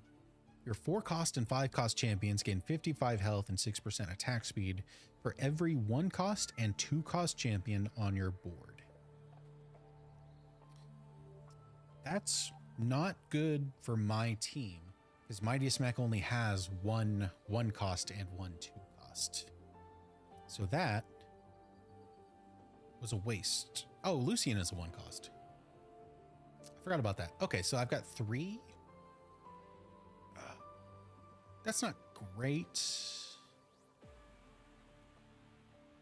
But then again, you know, we want the higher tiers, so I guess it's fine. I don't know. It's what we got, so it's what we're dealing with.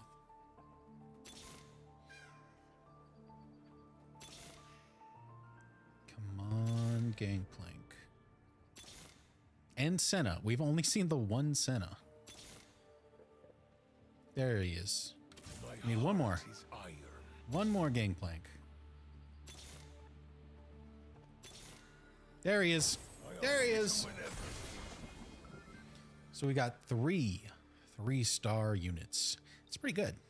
We did have to go down to 49 gold for it, but you know what? It's worth it.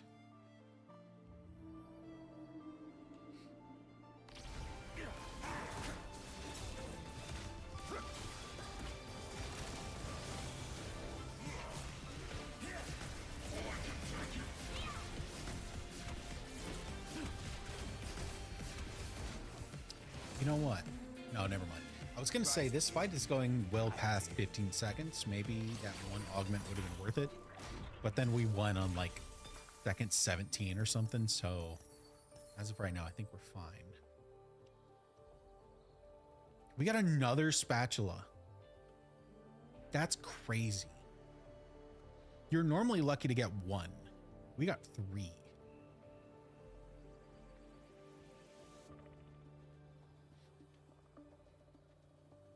So as we are putting these like random other units, like the 1 Soul Fighter, the 1 Wraith, the spatula could help give us buffs in areas where we really shouldn't have them. But for right now, they don't really do anything. What are you looking for? You still want a cape or a belt or a mana, and we don't have either. Can make a Rage Blade, Titan's Resolve.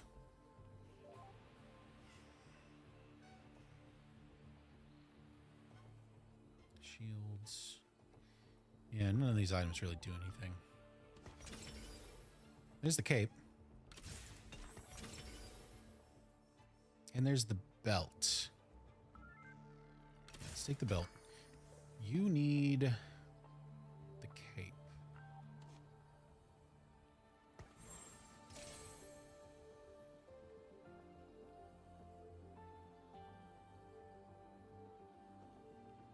Let's give you a belt. What do you need? You need another mana gem.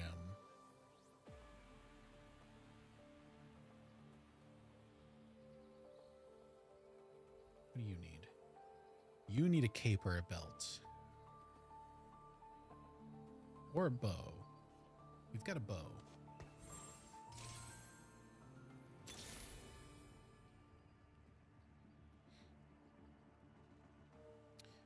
I'm going to buy some experience. We're going to get up to 18 out of 20. And we're going to win this fight. We're going to get 2 experience. You always get 2 experience for winning a fight. Forgot to say that. So for winning this fight, we'll go up to level 6. We'll get a better shop. And we'll get 1 more guy for the next fight.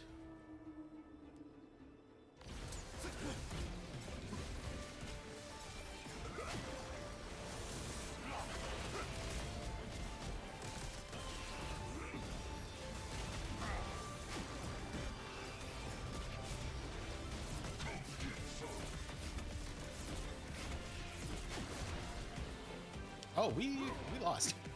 I just zoned out. We lost. All right. I don't want to do that again. I don't want to lose again.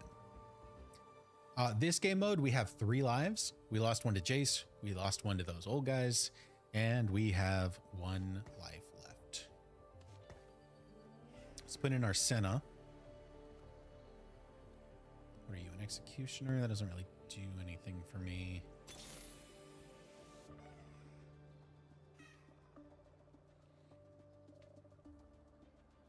What do I need?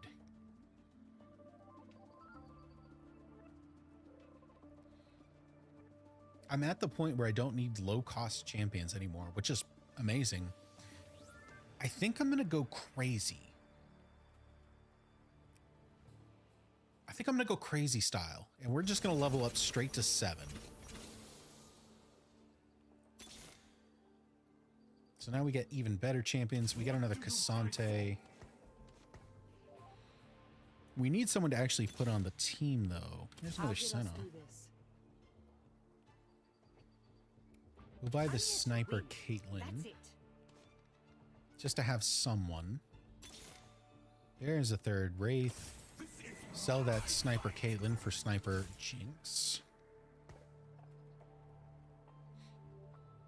And I think we're okay to go through with this. Now, obviously, I spent a ton of resources, ton of gold, but if we lose 1 more time, we're out. So, you know, it's not really worth holding on to gold forever if we're going to lose because of it.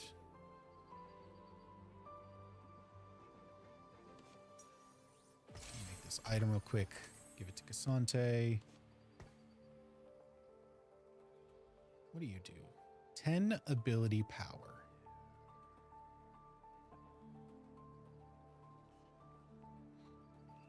I'm just going to throw you on Viego, I guess. I don't have a great reason for it. We're still 1 Mightiest Mech away from leveling up the Mightiest Mech. And by the way, this count over here only counts unique heroes. So if I put 2 Sennas in, we still only have 4 Mightiest Mechs on our team. You can't double up on them. Ooh, there's one. Karma. The Mightiest Mech Sorcerer.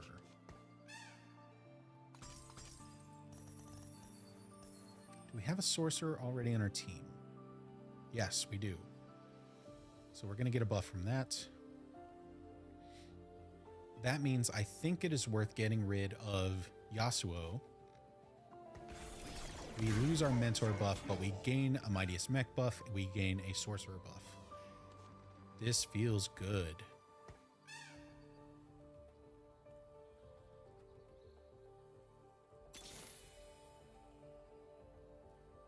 All right, let's go.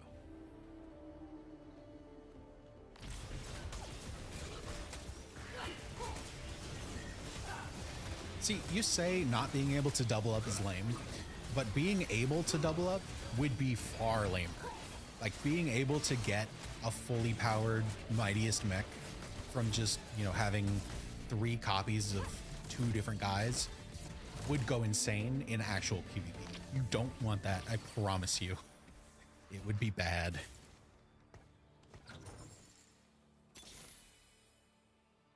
Let's get this sparkle party started.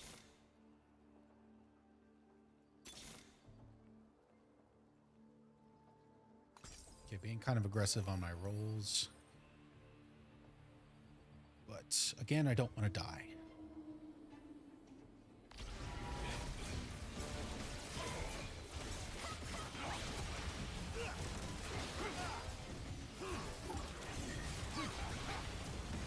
Yumi in the back is going insane.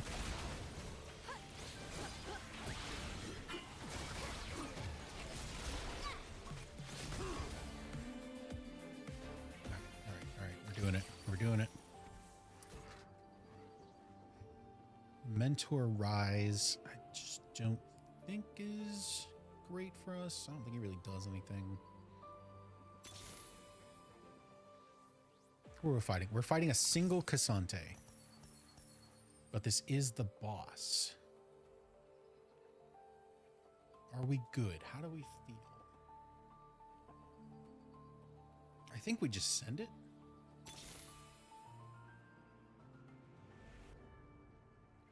Give it a couple rerolls. Here's a Senna. Ooh, I'm so glad I did that. And so the Another fight vehicle. begins. Okay, let's go. Let's go. Let's go. Let's go.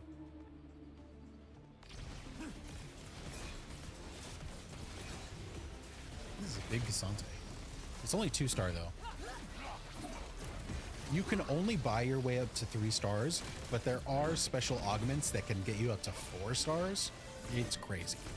And they also get physically bigger as they get more stars. So I was kind of thinking he was probably more. It's surprising that he's only 2. Also, if you saw his health bar just insanely regenerate, it's because he died and he came back. Oh God, oh God, oh God, oh God, oh God.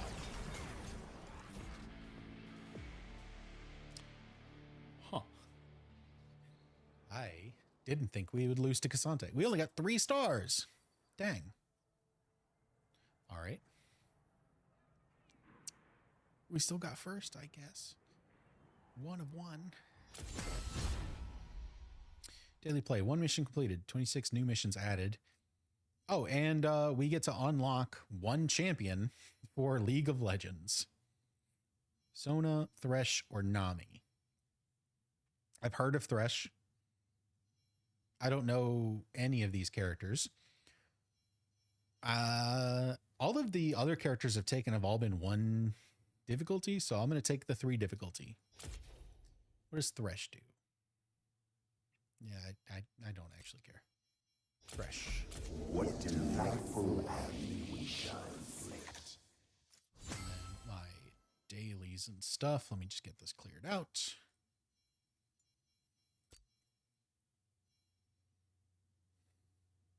Your inspiring challenge is upgraded to bronze. Your champion challenge is upgraded to bronze. What is this? Inspiring challenge and champion challenge?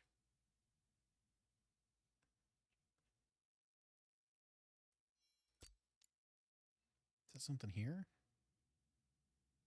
Is that this? Tokens? What is this? Obtain support champions. Obtain summoner icons. Earn progress from challenges in the champion group. Oh, I guess I just gained icons from having unlocked another guy. I guess. I don't know. Okay. So that was the the PvP mode. Now I'm going to do a normal, just a warm up, and then I'm going to try ranked for the first time. But we're going to take a bathroom break real quick. Bathroom, drinks, snacks, whatever you need. Be back in a minute.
try out some normal.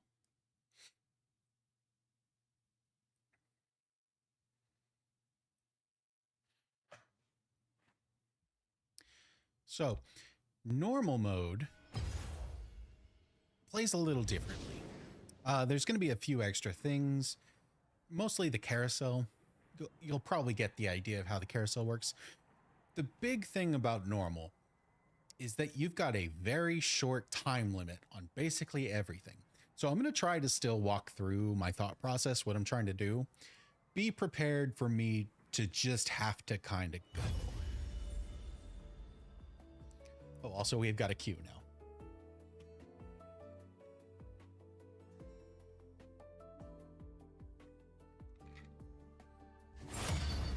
Oh.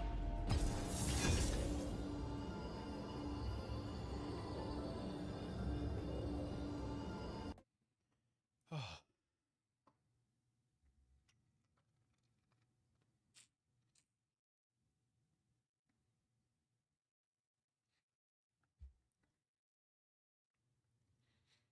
Look at these try-hard losers with their paid item icons. Mine was like, I got this for hitting level 1 in the battle pass.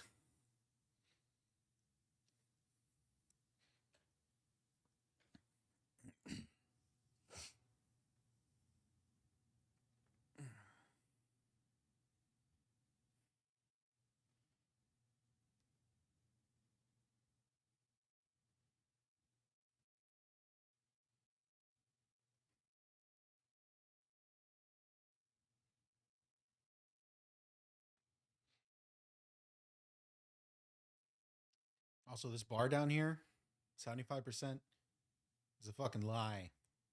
It's a liar. It always goes up and gets stuck at like 60 to 70% for way too long. Don't tell me I'm going to pay for icons. Worst case scenario, I'll get one that I like and just keep that. And it's not going to happen. Refuse.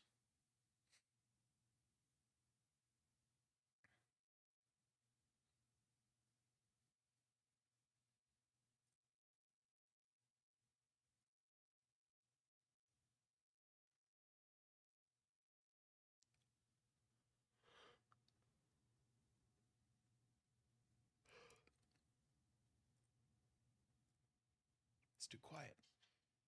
It's too quiet.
Man, this is really taking its time. Jesus Christ.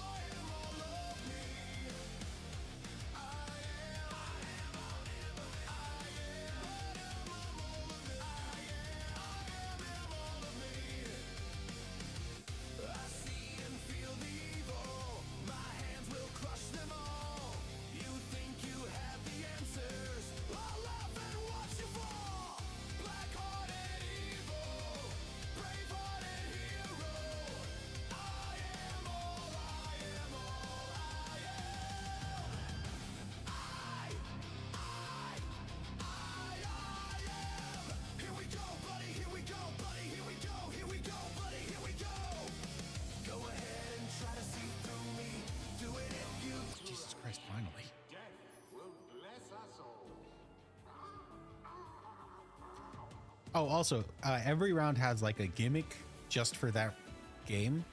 The gimmick for this one is there's a beach ball just hanging out. It doesn't do anything. It's just there.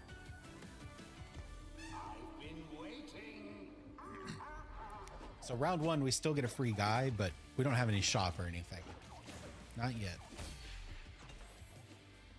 Gotta go get our items. Okay. Caitlin. Sells Wraith.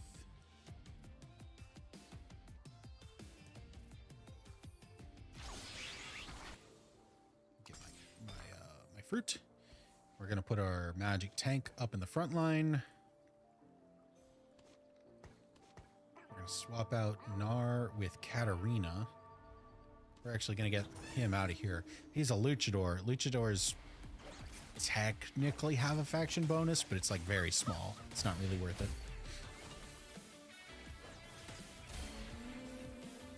Too easy. Right, so that means now we have a Gangplank.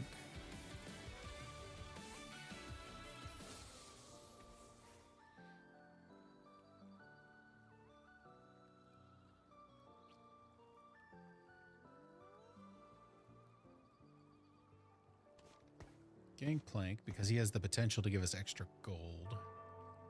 I don't really like our unit choices right now. We've got 2 Battle Academia, but then we're split on 1 Mighty Mech, 1 Supreme Cells, and 1 Wraith. Supreme Cells actually doesn't really have a bonus either. They're kind of like Luchador. Too easy. This gave us a crew and a Mighty Mech. Time skip. Disable your shop for the next 3 rounds, then gain 28 XP. That's crazy. Can I make it 3 rounds? I don't think so. Completed item. It's one copy of it. Gain a gold now. Minus true damage. Gold. Gain a Star Guardian emblem. All right, we're going to take Piercing Sight against increased damage, and we just don't have a whole lot of time.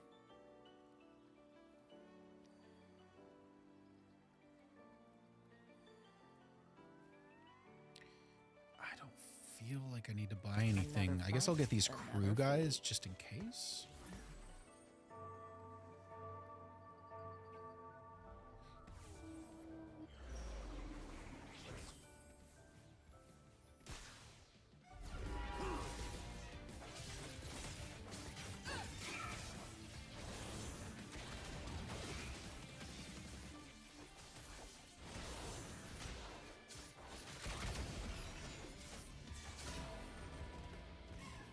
This team destroyed me.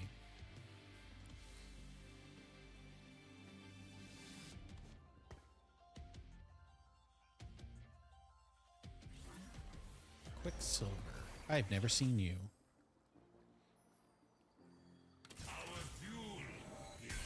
There's a 2-star Aatrox. That's pretty good. That tells us, hey, Mighty Mech might be worth looking at. Also, we can go look at other people's teams. Take a little peek-see.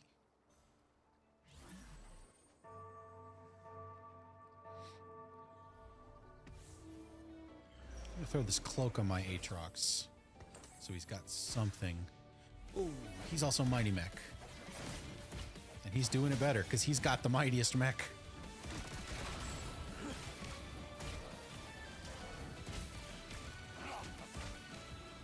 So we're going to lose this one, but that's okay.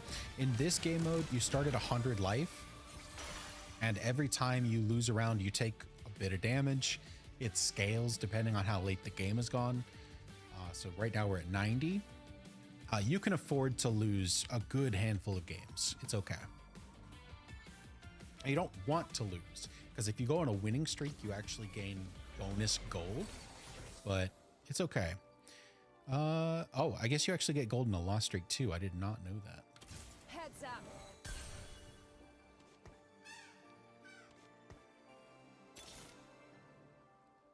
It ain't a party without a fight.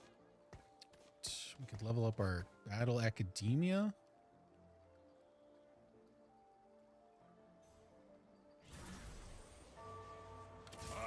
this fight. I don't know what I'm doing, man. I should probably get rid of the crew.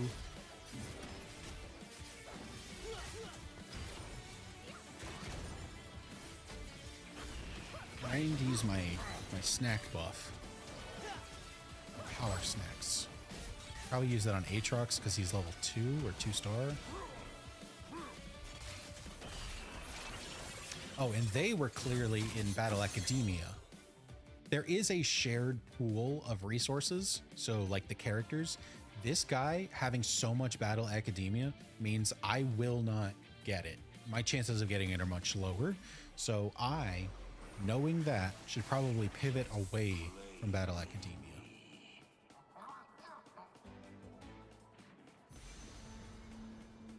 I'm gonna go for this Mightiest Mech.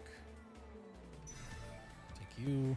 So the carousel, as you can see, there's a carousel of guys with items, and we get released according to how much health we have to go get something. I am in like last place or second to last place, so I got to go out pretty early, and I got to make sure that I got who I wanted. So I got someone in my faction with a tank item that I wanted.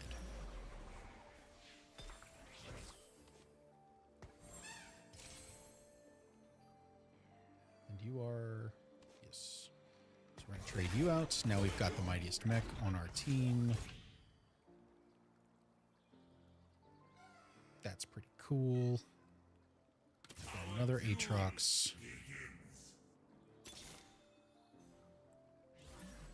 Another Gangplank. I'm not gonna buy Battle Academia anymore.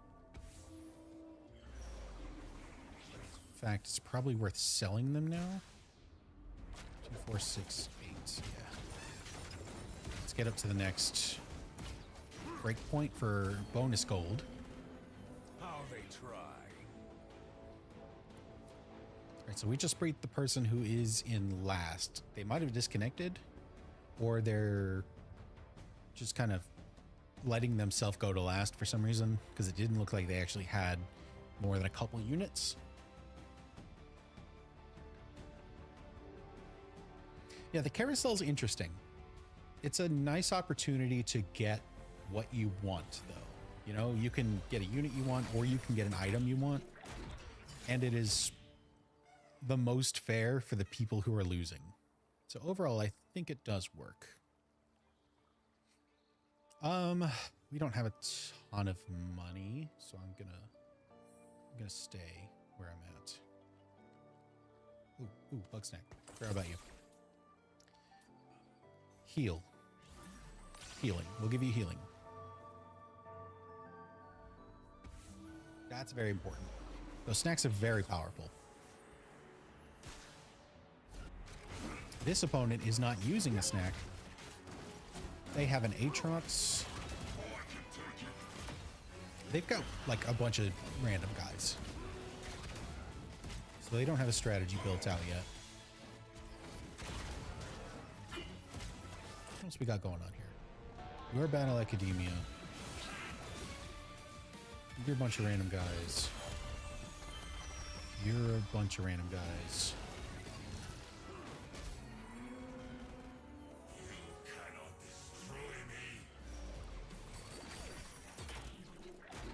Alright, this is a PvE round. This is just to like get items and stuff.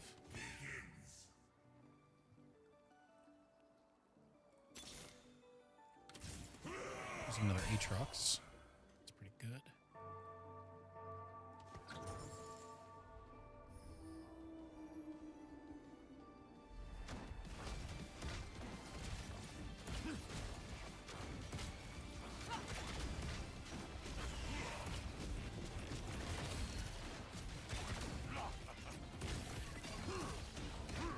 Sword.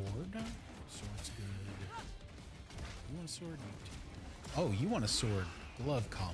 That's really good. Don't stand where the gun's pointing.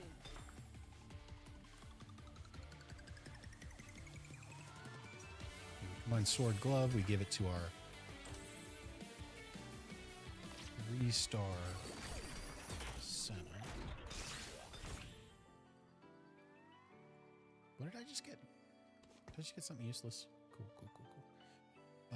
I think we're doing okay right now. We hit our 50 gold. I think we're okay to chill. Damn, someone just hit level 6? They are really trying to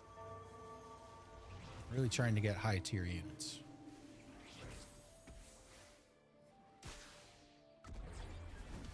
Here's that Battle Academia player. I'm glad I got off of those guys, because they fought a lot of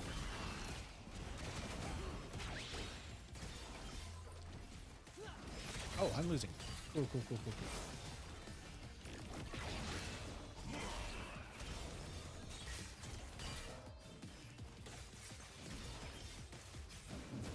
Some of the units can be so stupid sometimes. I've got this assassin coming and attacking my sniper. My sniper probably could have won that one-on-one, but she was fighting the tank instead from range. Right, your team does 10% more damage, 15 if you have any active traits with your same opponent. At the start of the next 4 rounds, gain 8 XP. That's pretty good. Dies.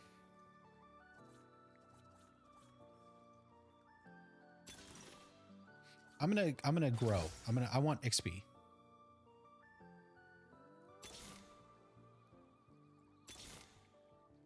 Which is good and all, but it means we need something like now. So the fight begins. I'm gonna go below 50. I really need to find another Aatrox. Look at us making new memories. I'll take you just in case.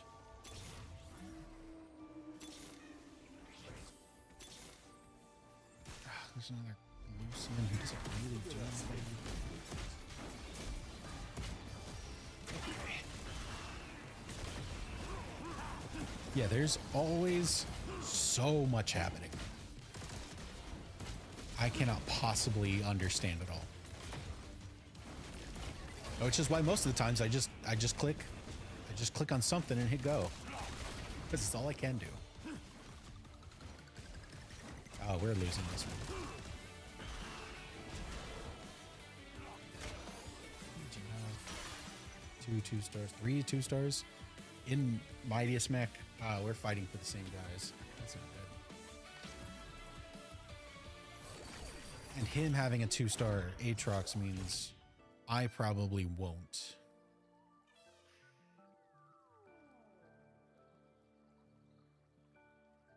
So we chill for now. We'll get 2 XP. We'll also get, I think, 8 from my thing, right? Yeah. That'll put me up to level 6. We'll have a lot of money to reroll for high tier champions. This is what I will do.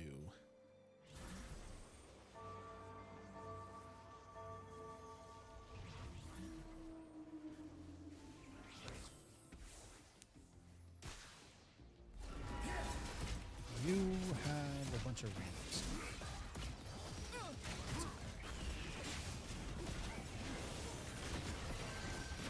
We don't have a lot of damage, though. Even with the Mightiest Mech. He's really not that good until you have 5 Mighty Mechs on your team. The 3 fraction bonus just isn't very good.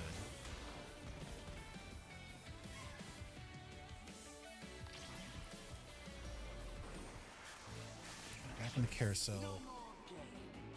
I get to go pretty quickly. I'm gonna pick up this set with a sword. Set is a tank. We can use him to replace this guy. He'll also start giving us Soul Fighter bonuses. And we can use the sword to buff up. Who's worth buffing up? Maybe Viego. Oh, well, all of our guys are one star. I didn't realize how far behind I was. Okay. I gotta do something here. They like this.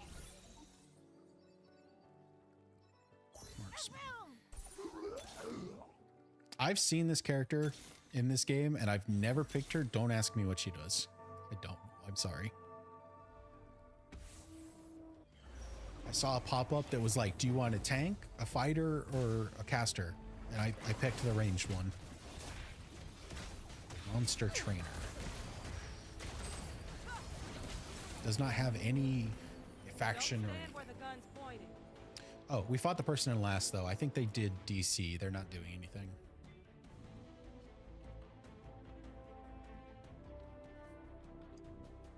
So that gives me an opportunity to roll and try and find something new. I only need one more Aatrox. My heart is iron.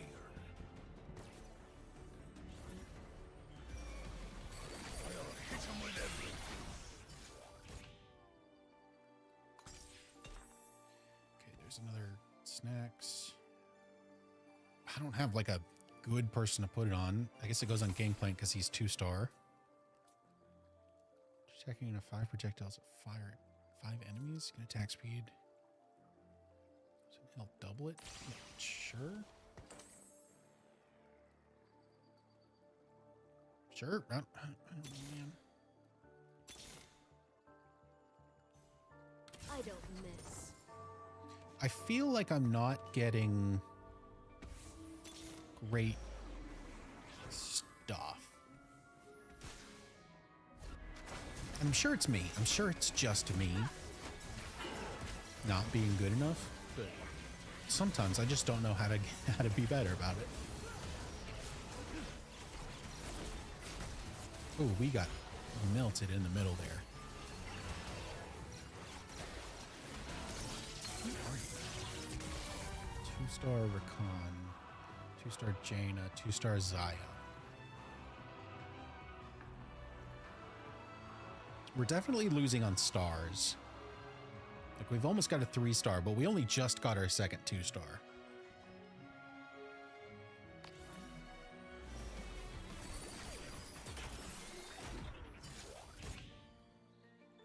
I think something's happening with our monster tamer. I'll get us through this. I don't really know what though.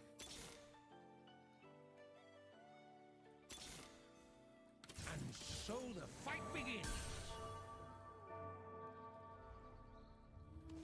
Oh, I was too late. How many Mighty Mechs do we have? 2. I can put a 4th on.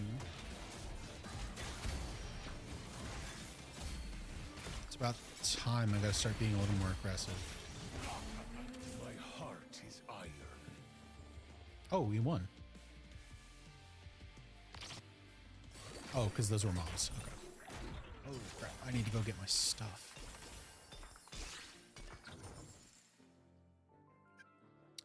Okay, what can I do? Ooh, Mighty Smeg. I love a challenge. That's a tank. That's a tank. Go there. You go there. All right, let's level up our mech. That's good. That's very good. Items. What items do we have?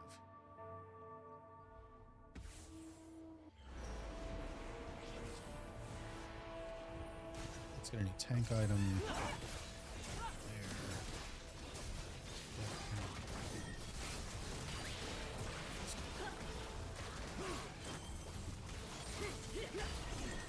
Oh, we got melted. Oh, we got destroyed.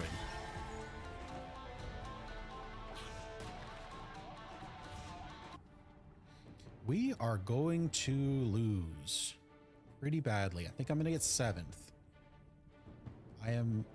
That one guy got knocked out, so I am in last.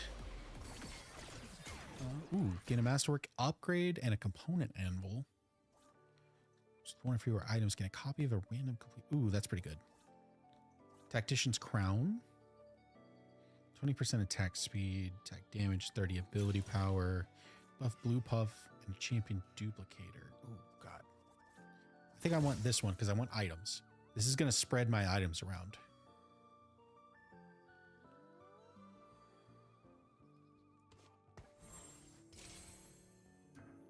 Ooh, pull up on stuff. Challenge.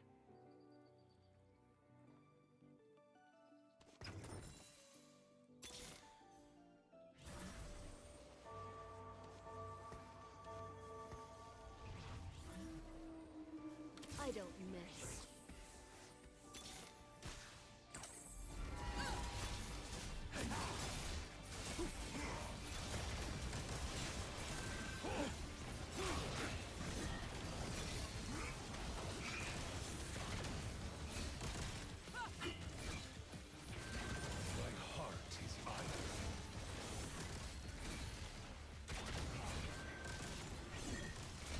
Those items are definitely helping. The last item that I made helps heal. I think it did a lot.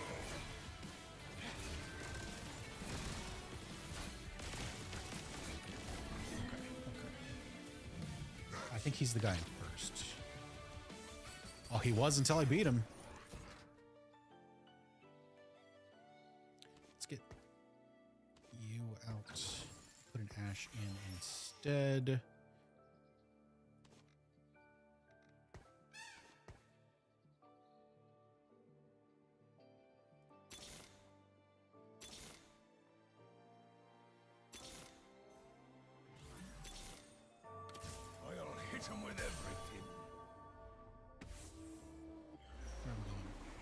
Battle Academia guy again.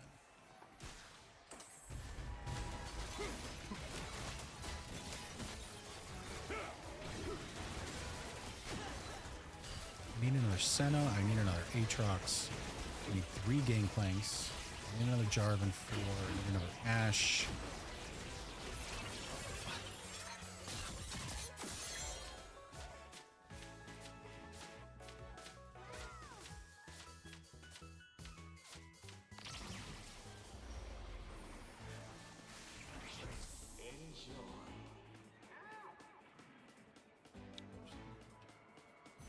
Oh, none of these are good for me. I'll take the legendary because it's a legendary. Oh, I wish I got Braum instead. God damn it. That would have been so much better. Damn it. Okay, it's fine. It's fine. Everything's gonna be fine.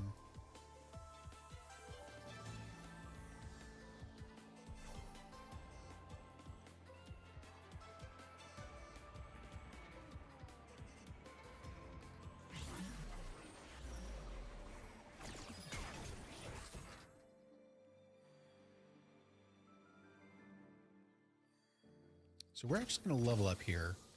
It's going to let us put in this legendary who can pick a few different stances. Can duelist or executioner. Executioner, because we've already got one.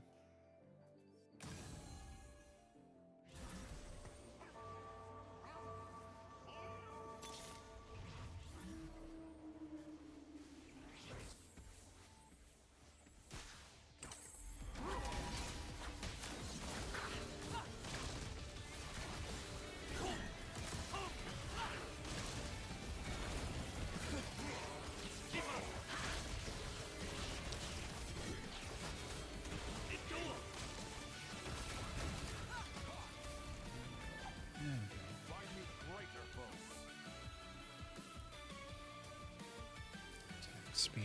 Who do I want to add attack speed? Maybe Ash. Oh, there's a Senna. Good.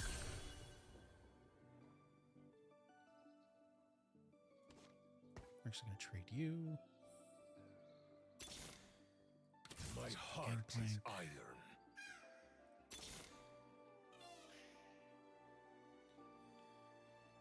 We're too far away from having a 3-star Senna, so I'm not going to worry about it. Let's not worrying about Lucian. Okay.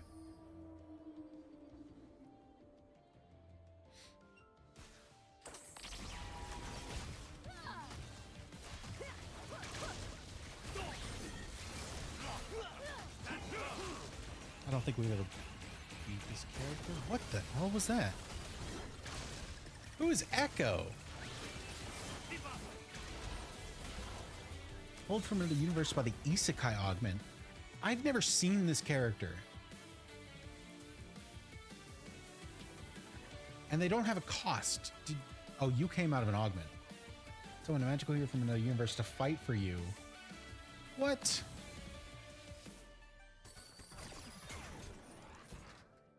That was crazy. That's crazy. Righteous retribution. That was good.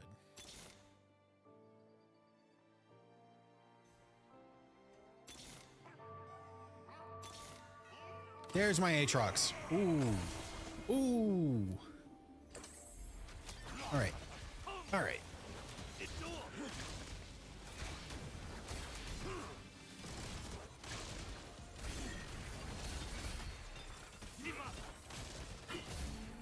Getting anything good. So we got some items. Some gold. What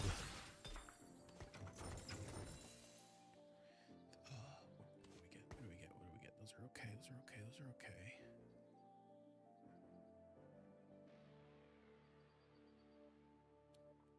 Belt.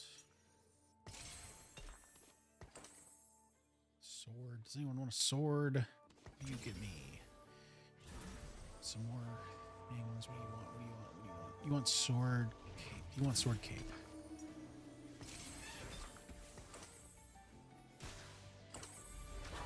I believe I'm one hit away from dying. Yeah, 7 health. I'm not going to be 7th.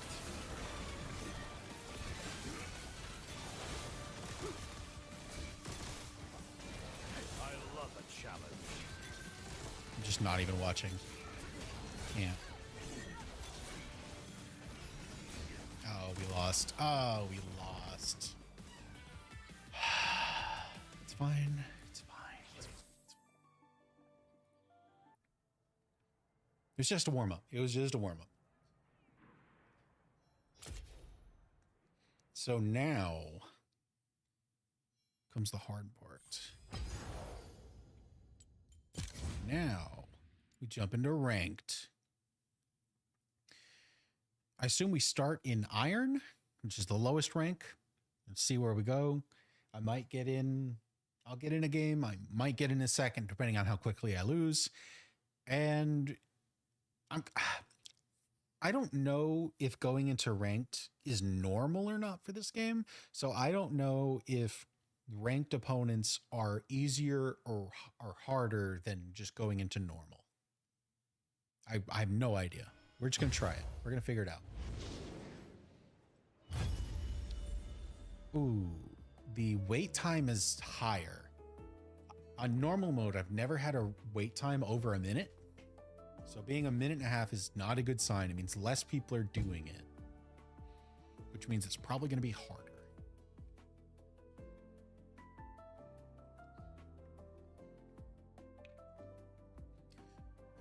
Did I get any achievements? That legendary I got, Lee Sin.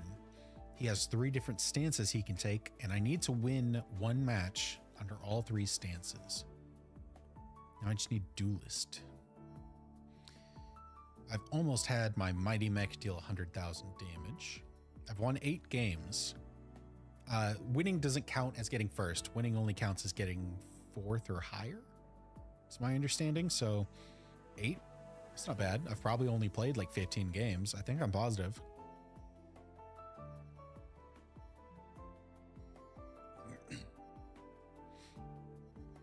I think one of these is about the monster trainer. Field to level 30 monster trainer. I don't know how that works. I really don't.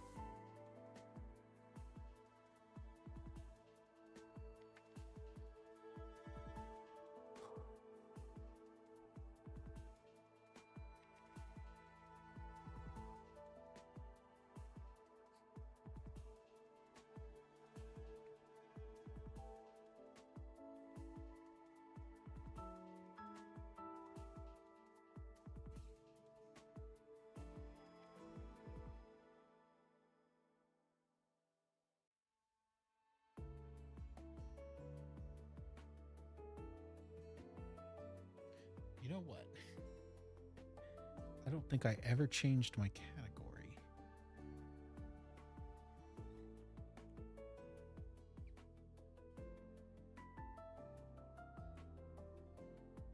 Not that it really matters.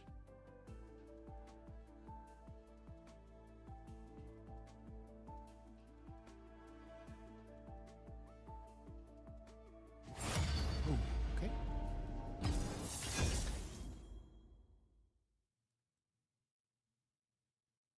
All right, I'm trying to look at something here. Is it going all? No, it wouldn't go all the way to 100. Oh my god, it was so fast. I was trying to look at how many people were streaming this game right now. I cannot believe how quickly that loaded in.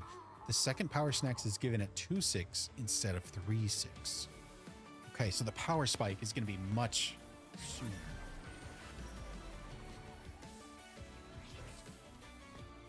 We got a Malphite, the crew tank.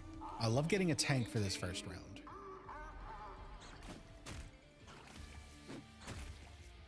The crew is also an interesting collection of characters. There's not many of them. I think there's only 5.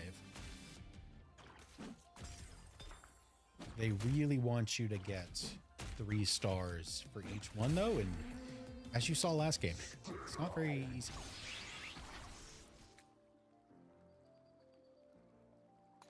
What do we have here?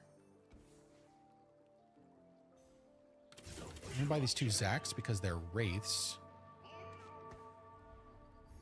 And we got 2 wraiths for free. What else do we get? You're both Supreme Cells. I don't like Supreme Cells.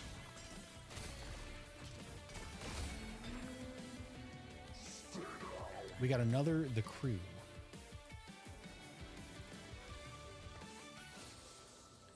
Well, at 3, I can get a Wraith bonus, like, immediately. That's pretty cool.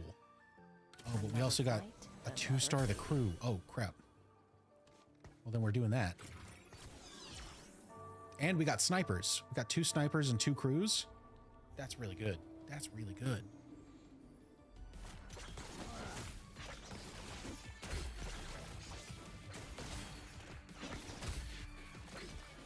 Maybe we were meant to be crew this game. Oh, but there's a Zack. Jesus. This is crazy.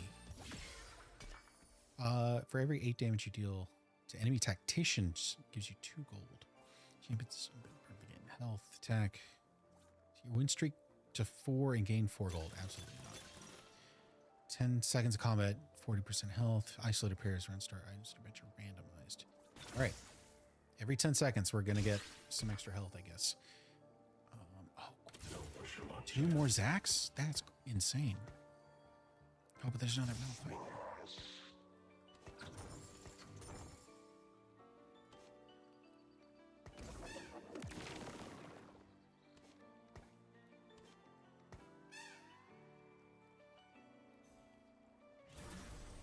Something like this, I guess. I don't really know what I'm doing. We're looking at mixed Wraith crew,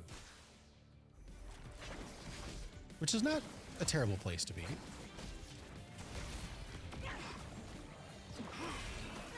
I need to give someone the snack, though. Probably that Zack.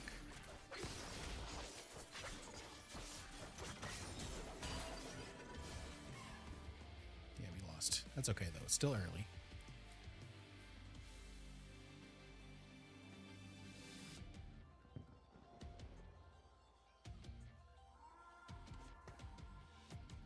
I also need to give someone my chain vest. Holy crap. More crew units. Damn.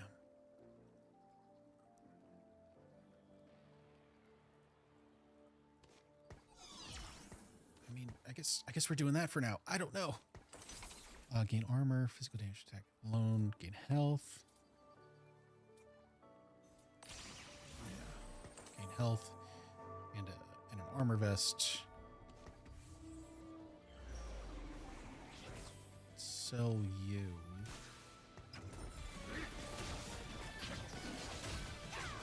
This is the second opponent I've fought who has had a lot of wraiths.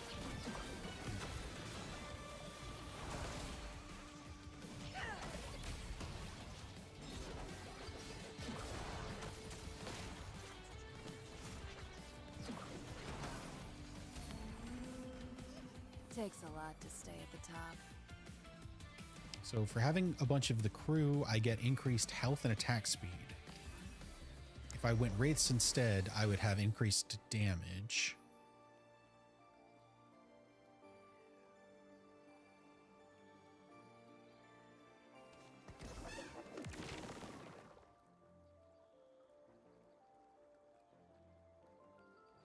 So why not both? At least for now.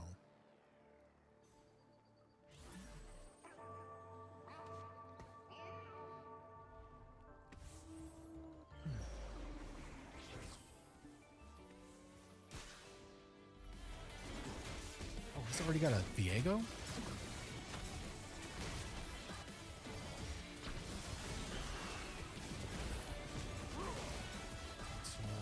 This person is going Soul Fighter. I think that's pretty much just his lane. I'm losing this one for sure.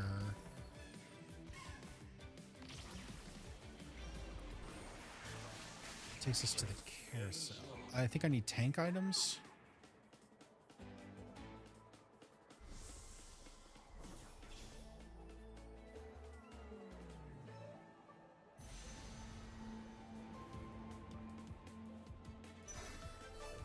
This is also a crew character, which works out pretty well for me.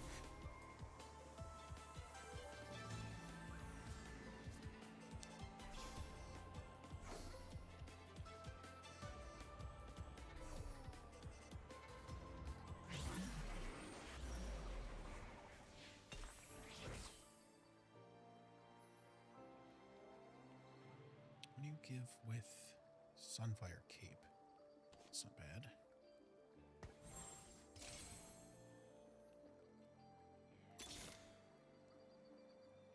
I need to be a little more aggressive with my rolling so that I actually get some characters worth using.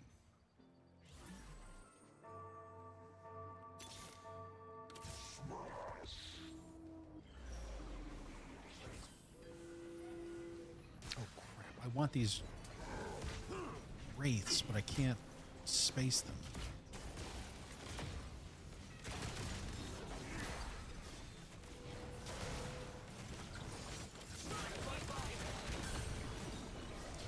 Someone.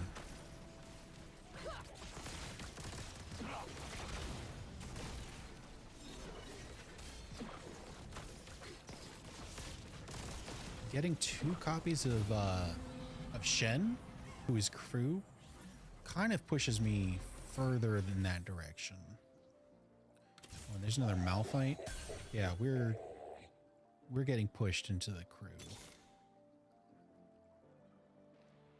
Which is good. It's not a faction that gets used a lot, I would say. Oh, we lose our sniper bonus if we do that.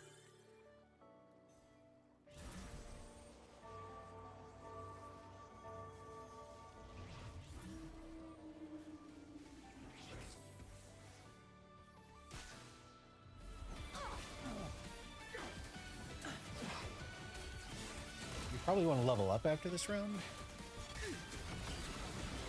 No, I guess we can afford to level up now.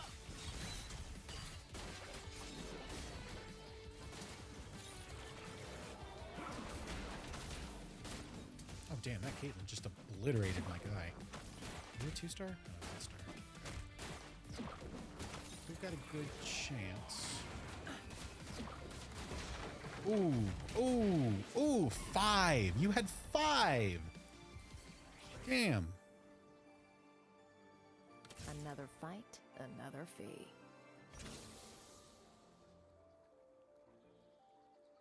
All right, let's get Shen on the board.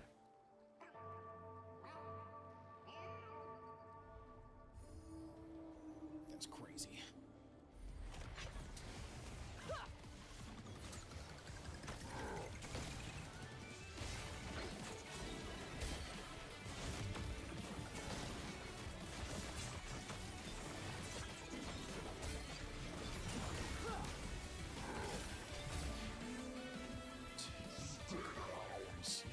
Yes.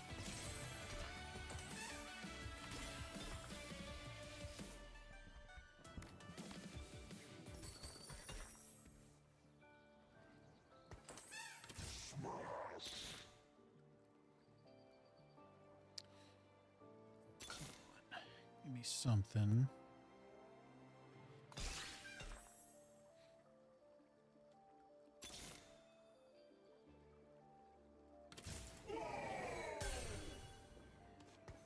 I don't really need to put resources into another Zac. 'Cause he's a Wraith, but I have it, so kinda might as well.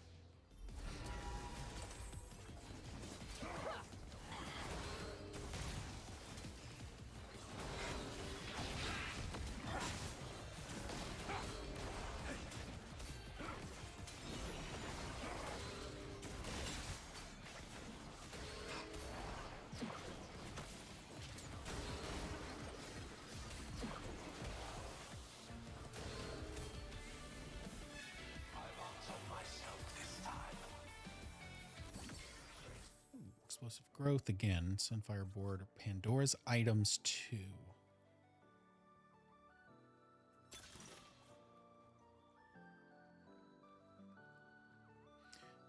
This seems really good. Psychic Forge? That seems really good.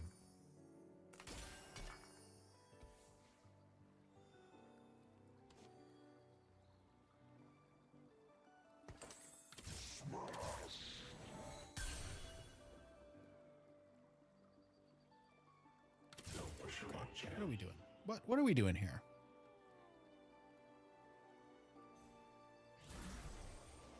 We don't actually have a whole lot going on.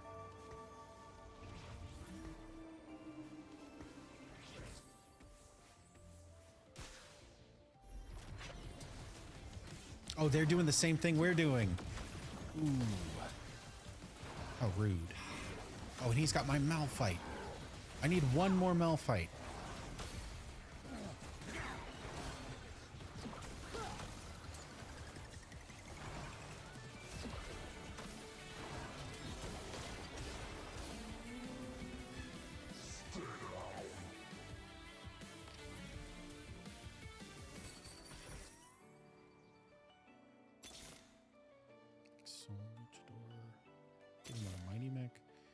There's a Zac.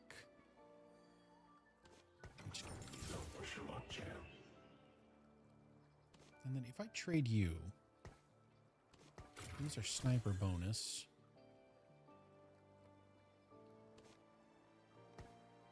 But this guy's 2 stars, and I think that's just better. And I think it's time that we start transitioning out of rates, except for the 3-star Zac we just got, because that's crazy. Another fight, another fee.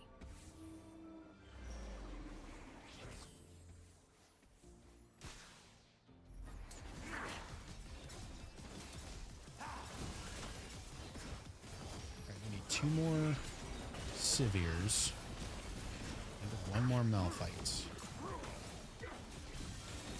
1 more Shen would also be good.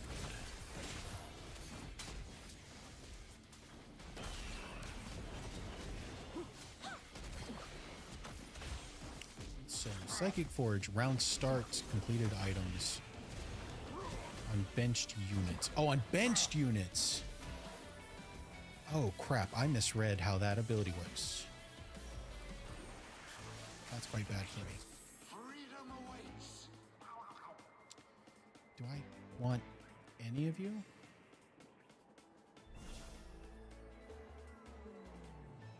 I would take that Jinx for sure if I could get her.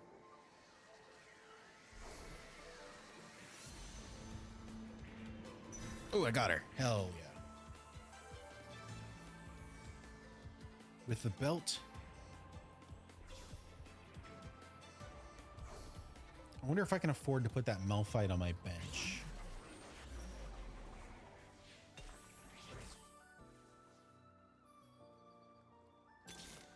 I mean, I definitely lose a round if I do that, but I think that's okay. Then your items will get turned into the correct items.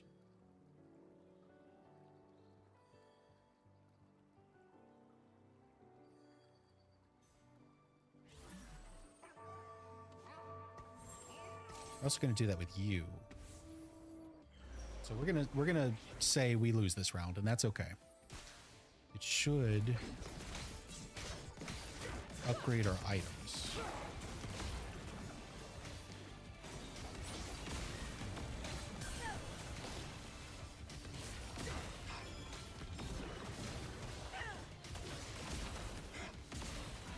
Yeah, that's okay. That's okay.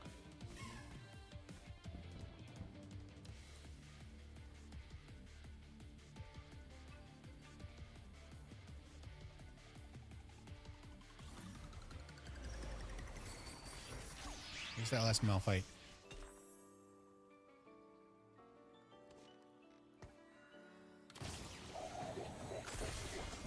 Another snack. What happened to my items? Ramble vest. The ring? Are you supposed to have the ring? Is that what you wanted? And you get the sword? The transformation was a little weird, but I mean, I guess it worked.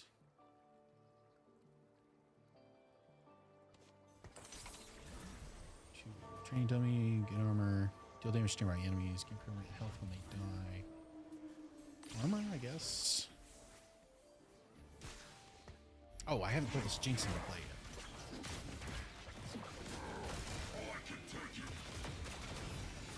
yet. I think this next round we level up and we add Jinx to it.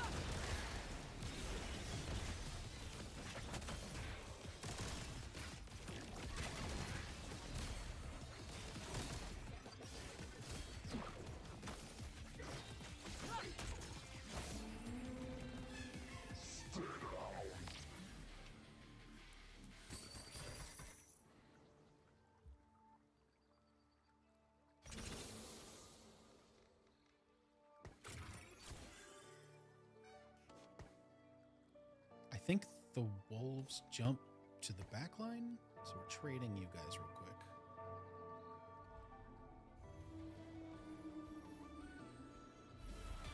Yeah, that's right. Okay, good. Pretty good.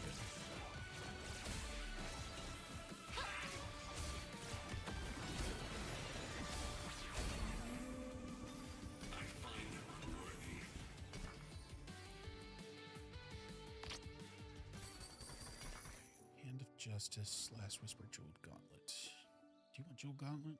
No. Get you back to the front. Soul Fighter. Another fight. Oh, just one more of you.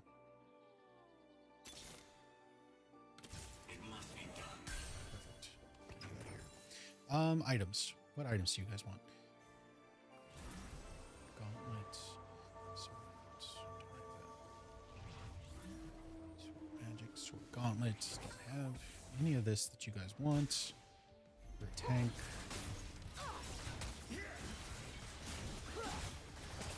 Magic specialist. You do want this.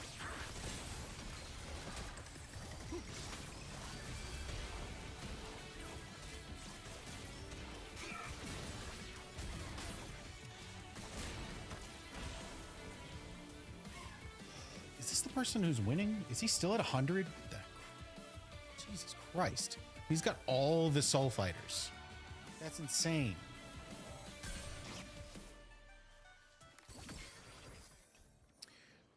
20% crit strike. That's pretty good. Tactician's Crown, no. And a powerful and random reward. Rascal's Gloves item. This equips 2 random radiant items every round. Yes.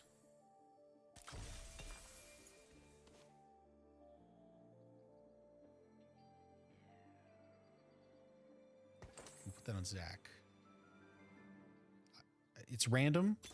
I don't really know how it's going to work out for me, but I want it. Have I seen a Ziggs?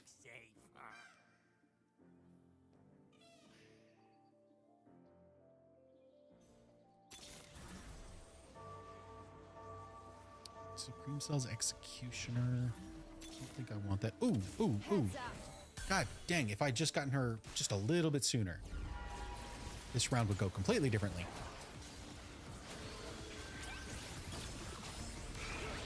Yeah, sometimes you go like a half hour into a game and someone is still at 100, and part of me is impressed and part of me thinks they're cheating. There's no There's no in between. It's one or the other. Heads up.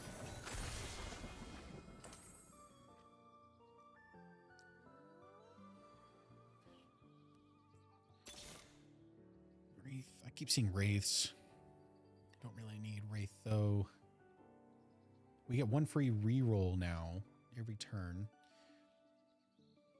I think we're at the point where we kind of just want to level up.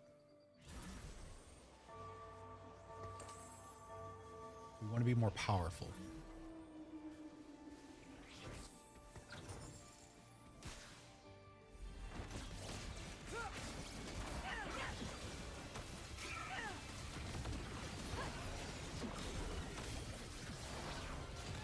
They've got it.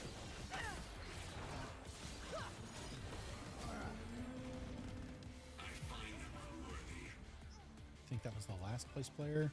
Yeah, we just knocked them out. Whoops. Sorry.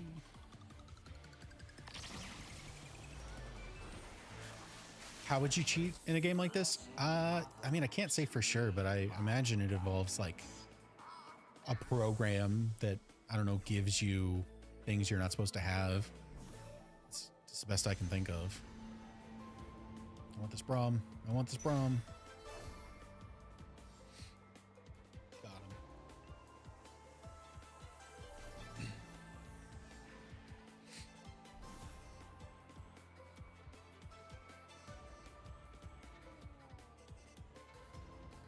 We're going to be leveling up anyway. I'll have an empty slot where I can put him. And I didn't even go below 50.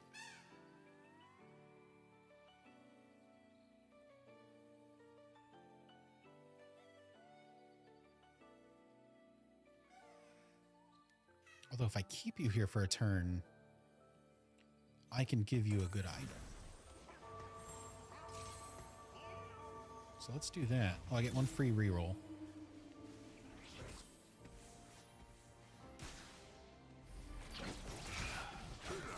I'm not going to get 3-star Bastion, but I'll buy him anyway. Just in case. What is going on here? 3 Hell Crushers? That had to come from this. I don't know how it comes from that, but I'm sure you did some fuck shit with your augments. That's crazy.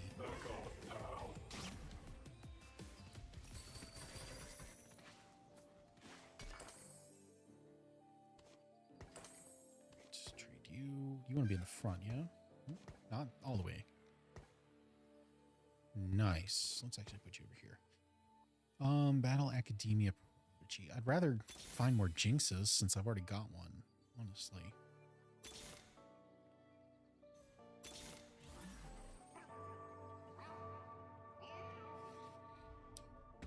There is a strategy that involves like bum rushing yourself to level 8. I wonder if I should be doing that.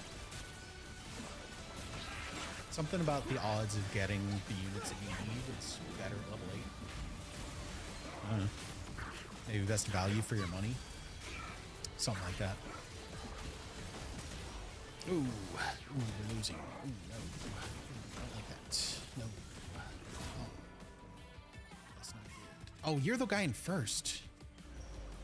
I hate that. You might jump behind us.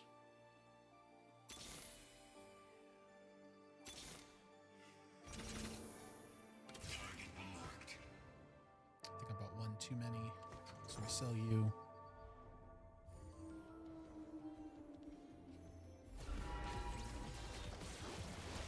After these mons, I think we level up to 8.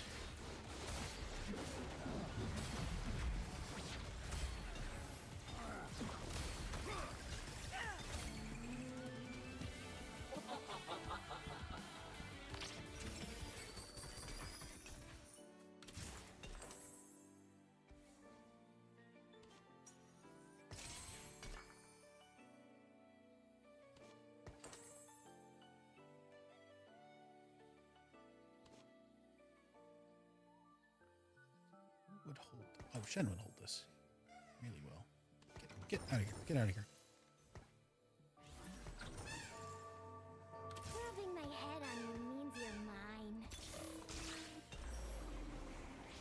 that mine? No. Who am I fighting? Who is this? 175.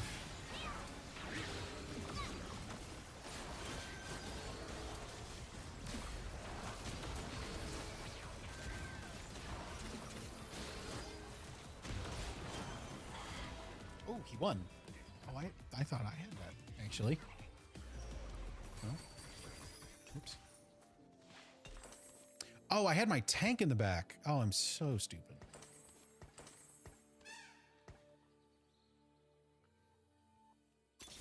That was all me. All right.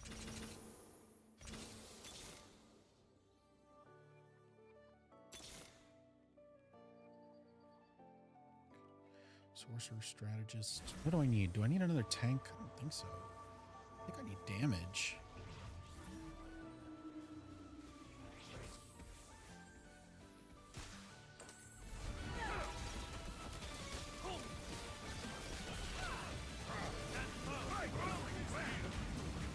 Oh, there's a Shen in my backline. That's not good. That's not good.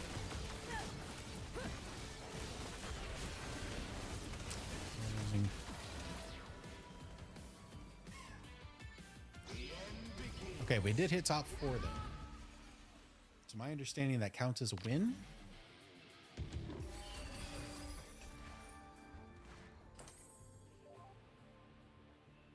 Oh, another Jinx. It's about time. I've had you for so long.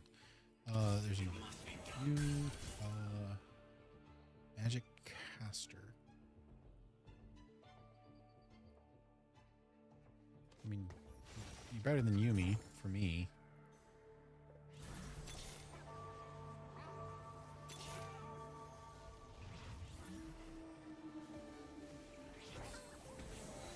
Again, this guy, I'm gonna lose because he's not lost yet somehow.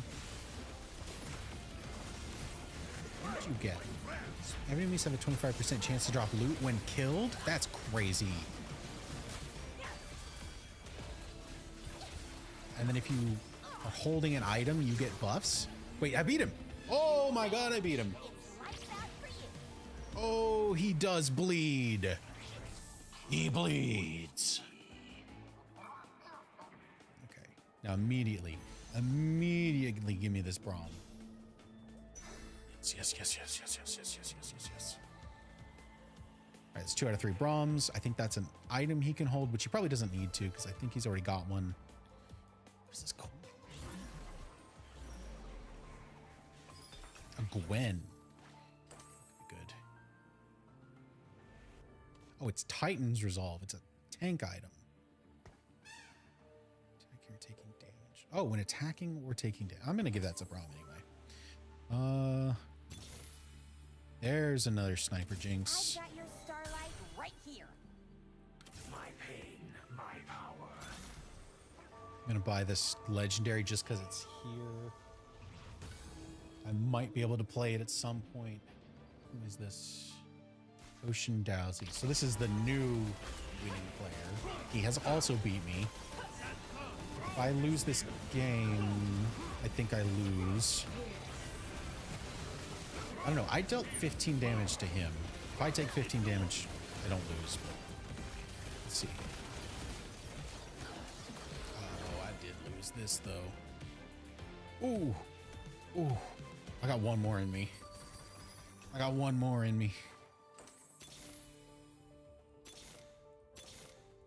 Which means it's time to roll. Like I've never rolled before. The sparkle party starts. God, I'm not seeing anything.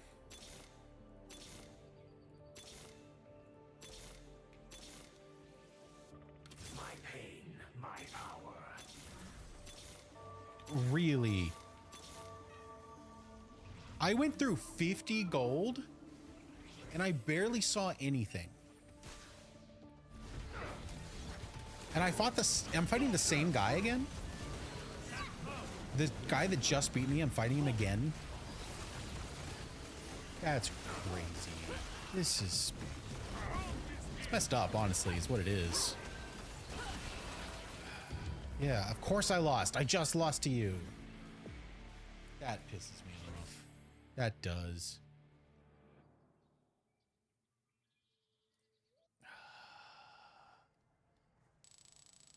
I got 100 and... Well, this says plus 129, but this says I have 29. I don't understand how that works. I don't understand. Iron 1, 29 LP. Provisional TFT rank unlocked. Where do I see my rank? This is the battle pass. Treasure realms. Store match history. New. No, it's not going to be news. Where do I see my rank?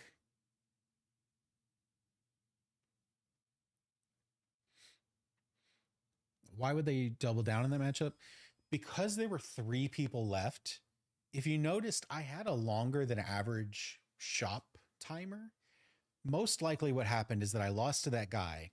Then he fought the other guy while I was just sitting alone.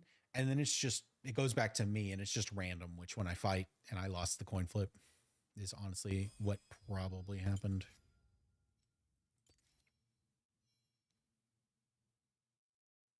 Me, it's in my profile.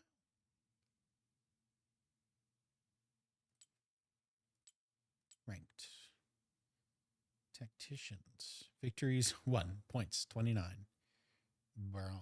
Or iron. Excuse me. Iron 1. Cool.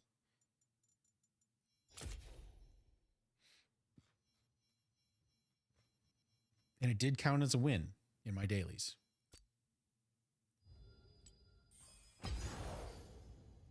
Cool. All right. I think I've got time. No, I should probably end it now so I can take care of stuff before bed. It's okay. It's okay though. All right. So I did my 1 ranked game and I technically won. I maybe didn't victory royale, but I did technically win. The game says so.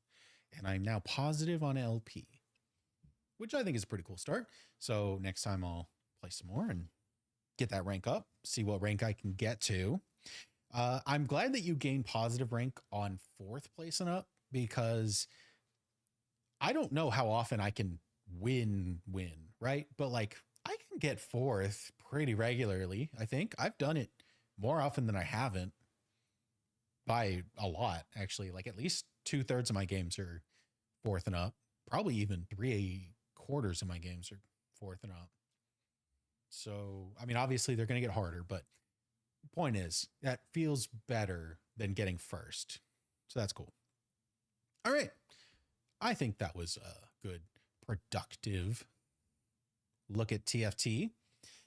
Yeah, I'm going to play more. It's even on phone, so I can play when I'm not at my computer. I can play on the couch. I can play at work. I'm not going to play at work. If you're my boss, I'm not going to play at work. Anyway, all right. Time to go. I'm going to go take care of things before it is time to get ready for bed. So, hope you all had a good time hanging out, learning about TFT with me. I'll probably stream this again at some point. I might check out 2XKO at some point as well. Not League, not doing that one. I'm not, you can't make me. All right, cool. Anyway, fun. I had fun. Goodbye.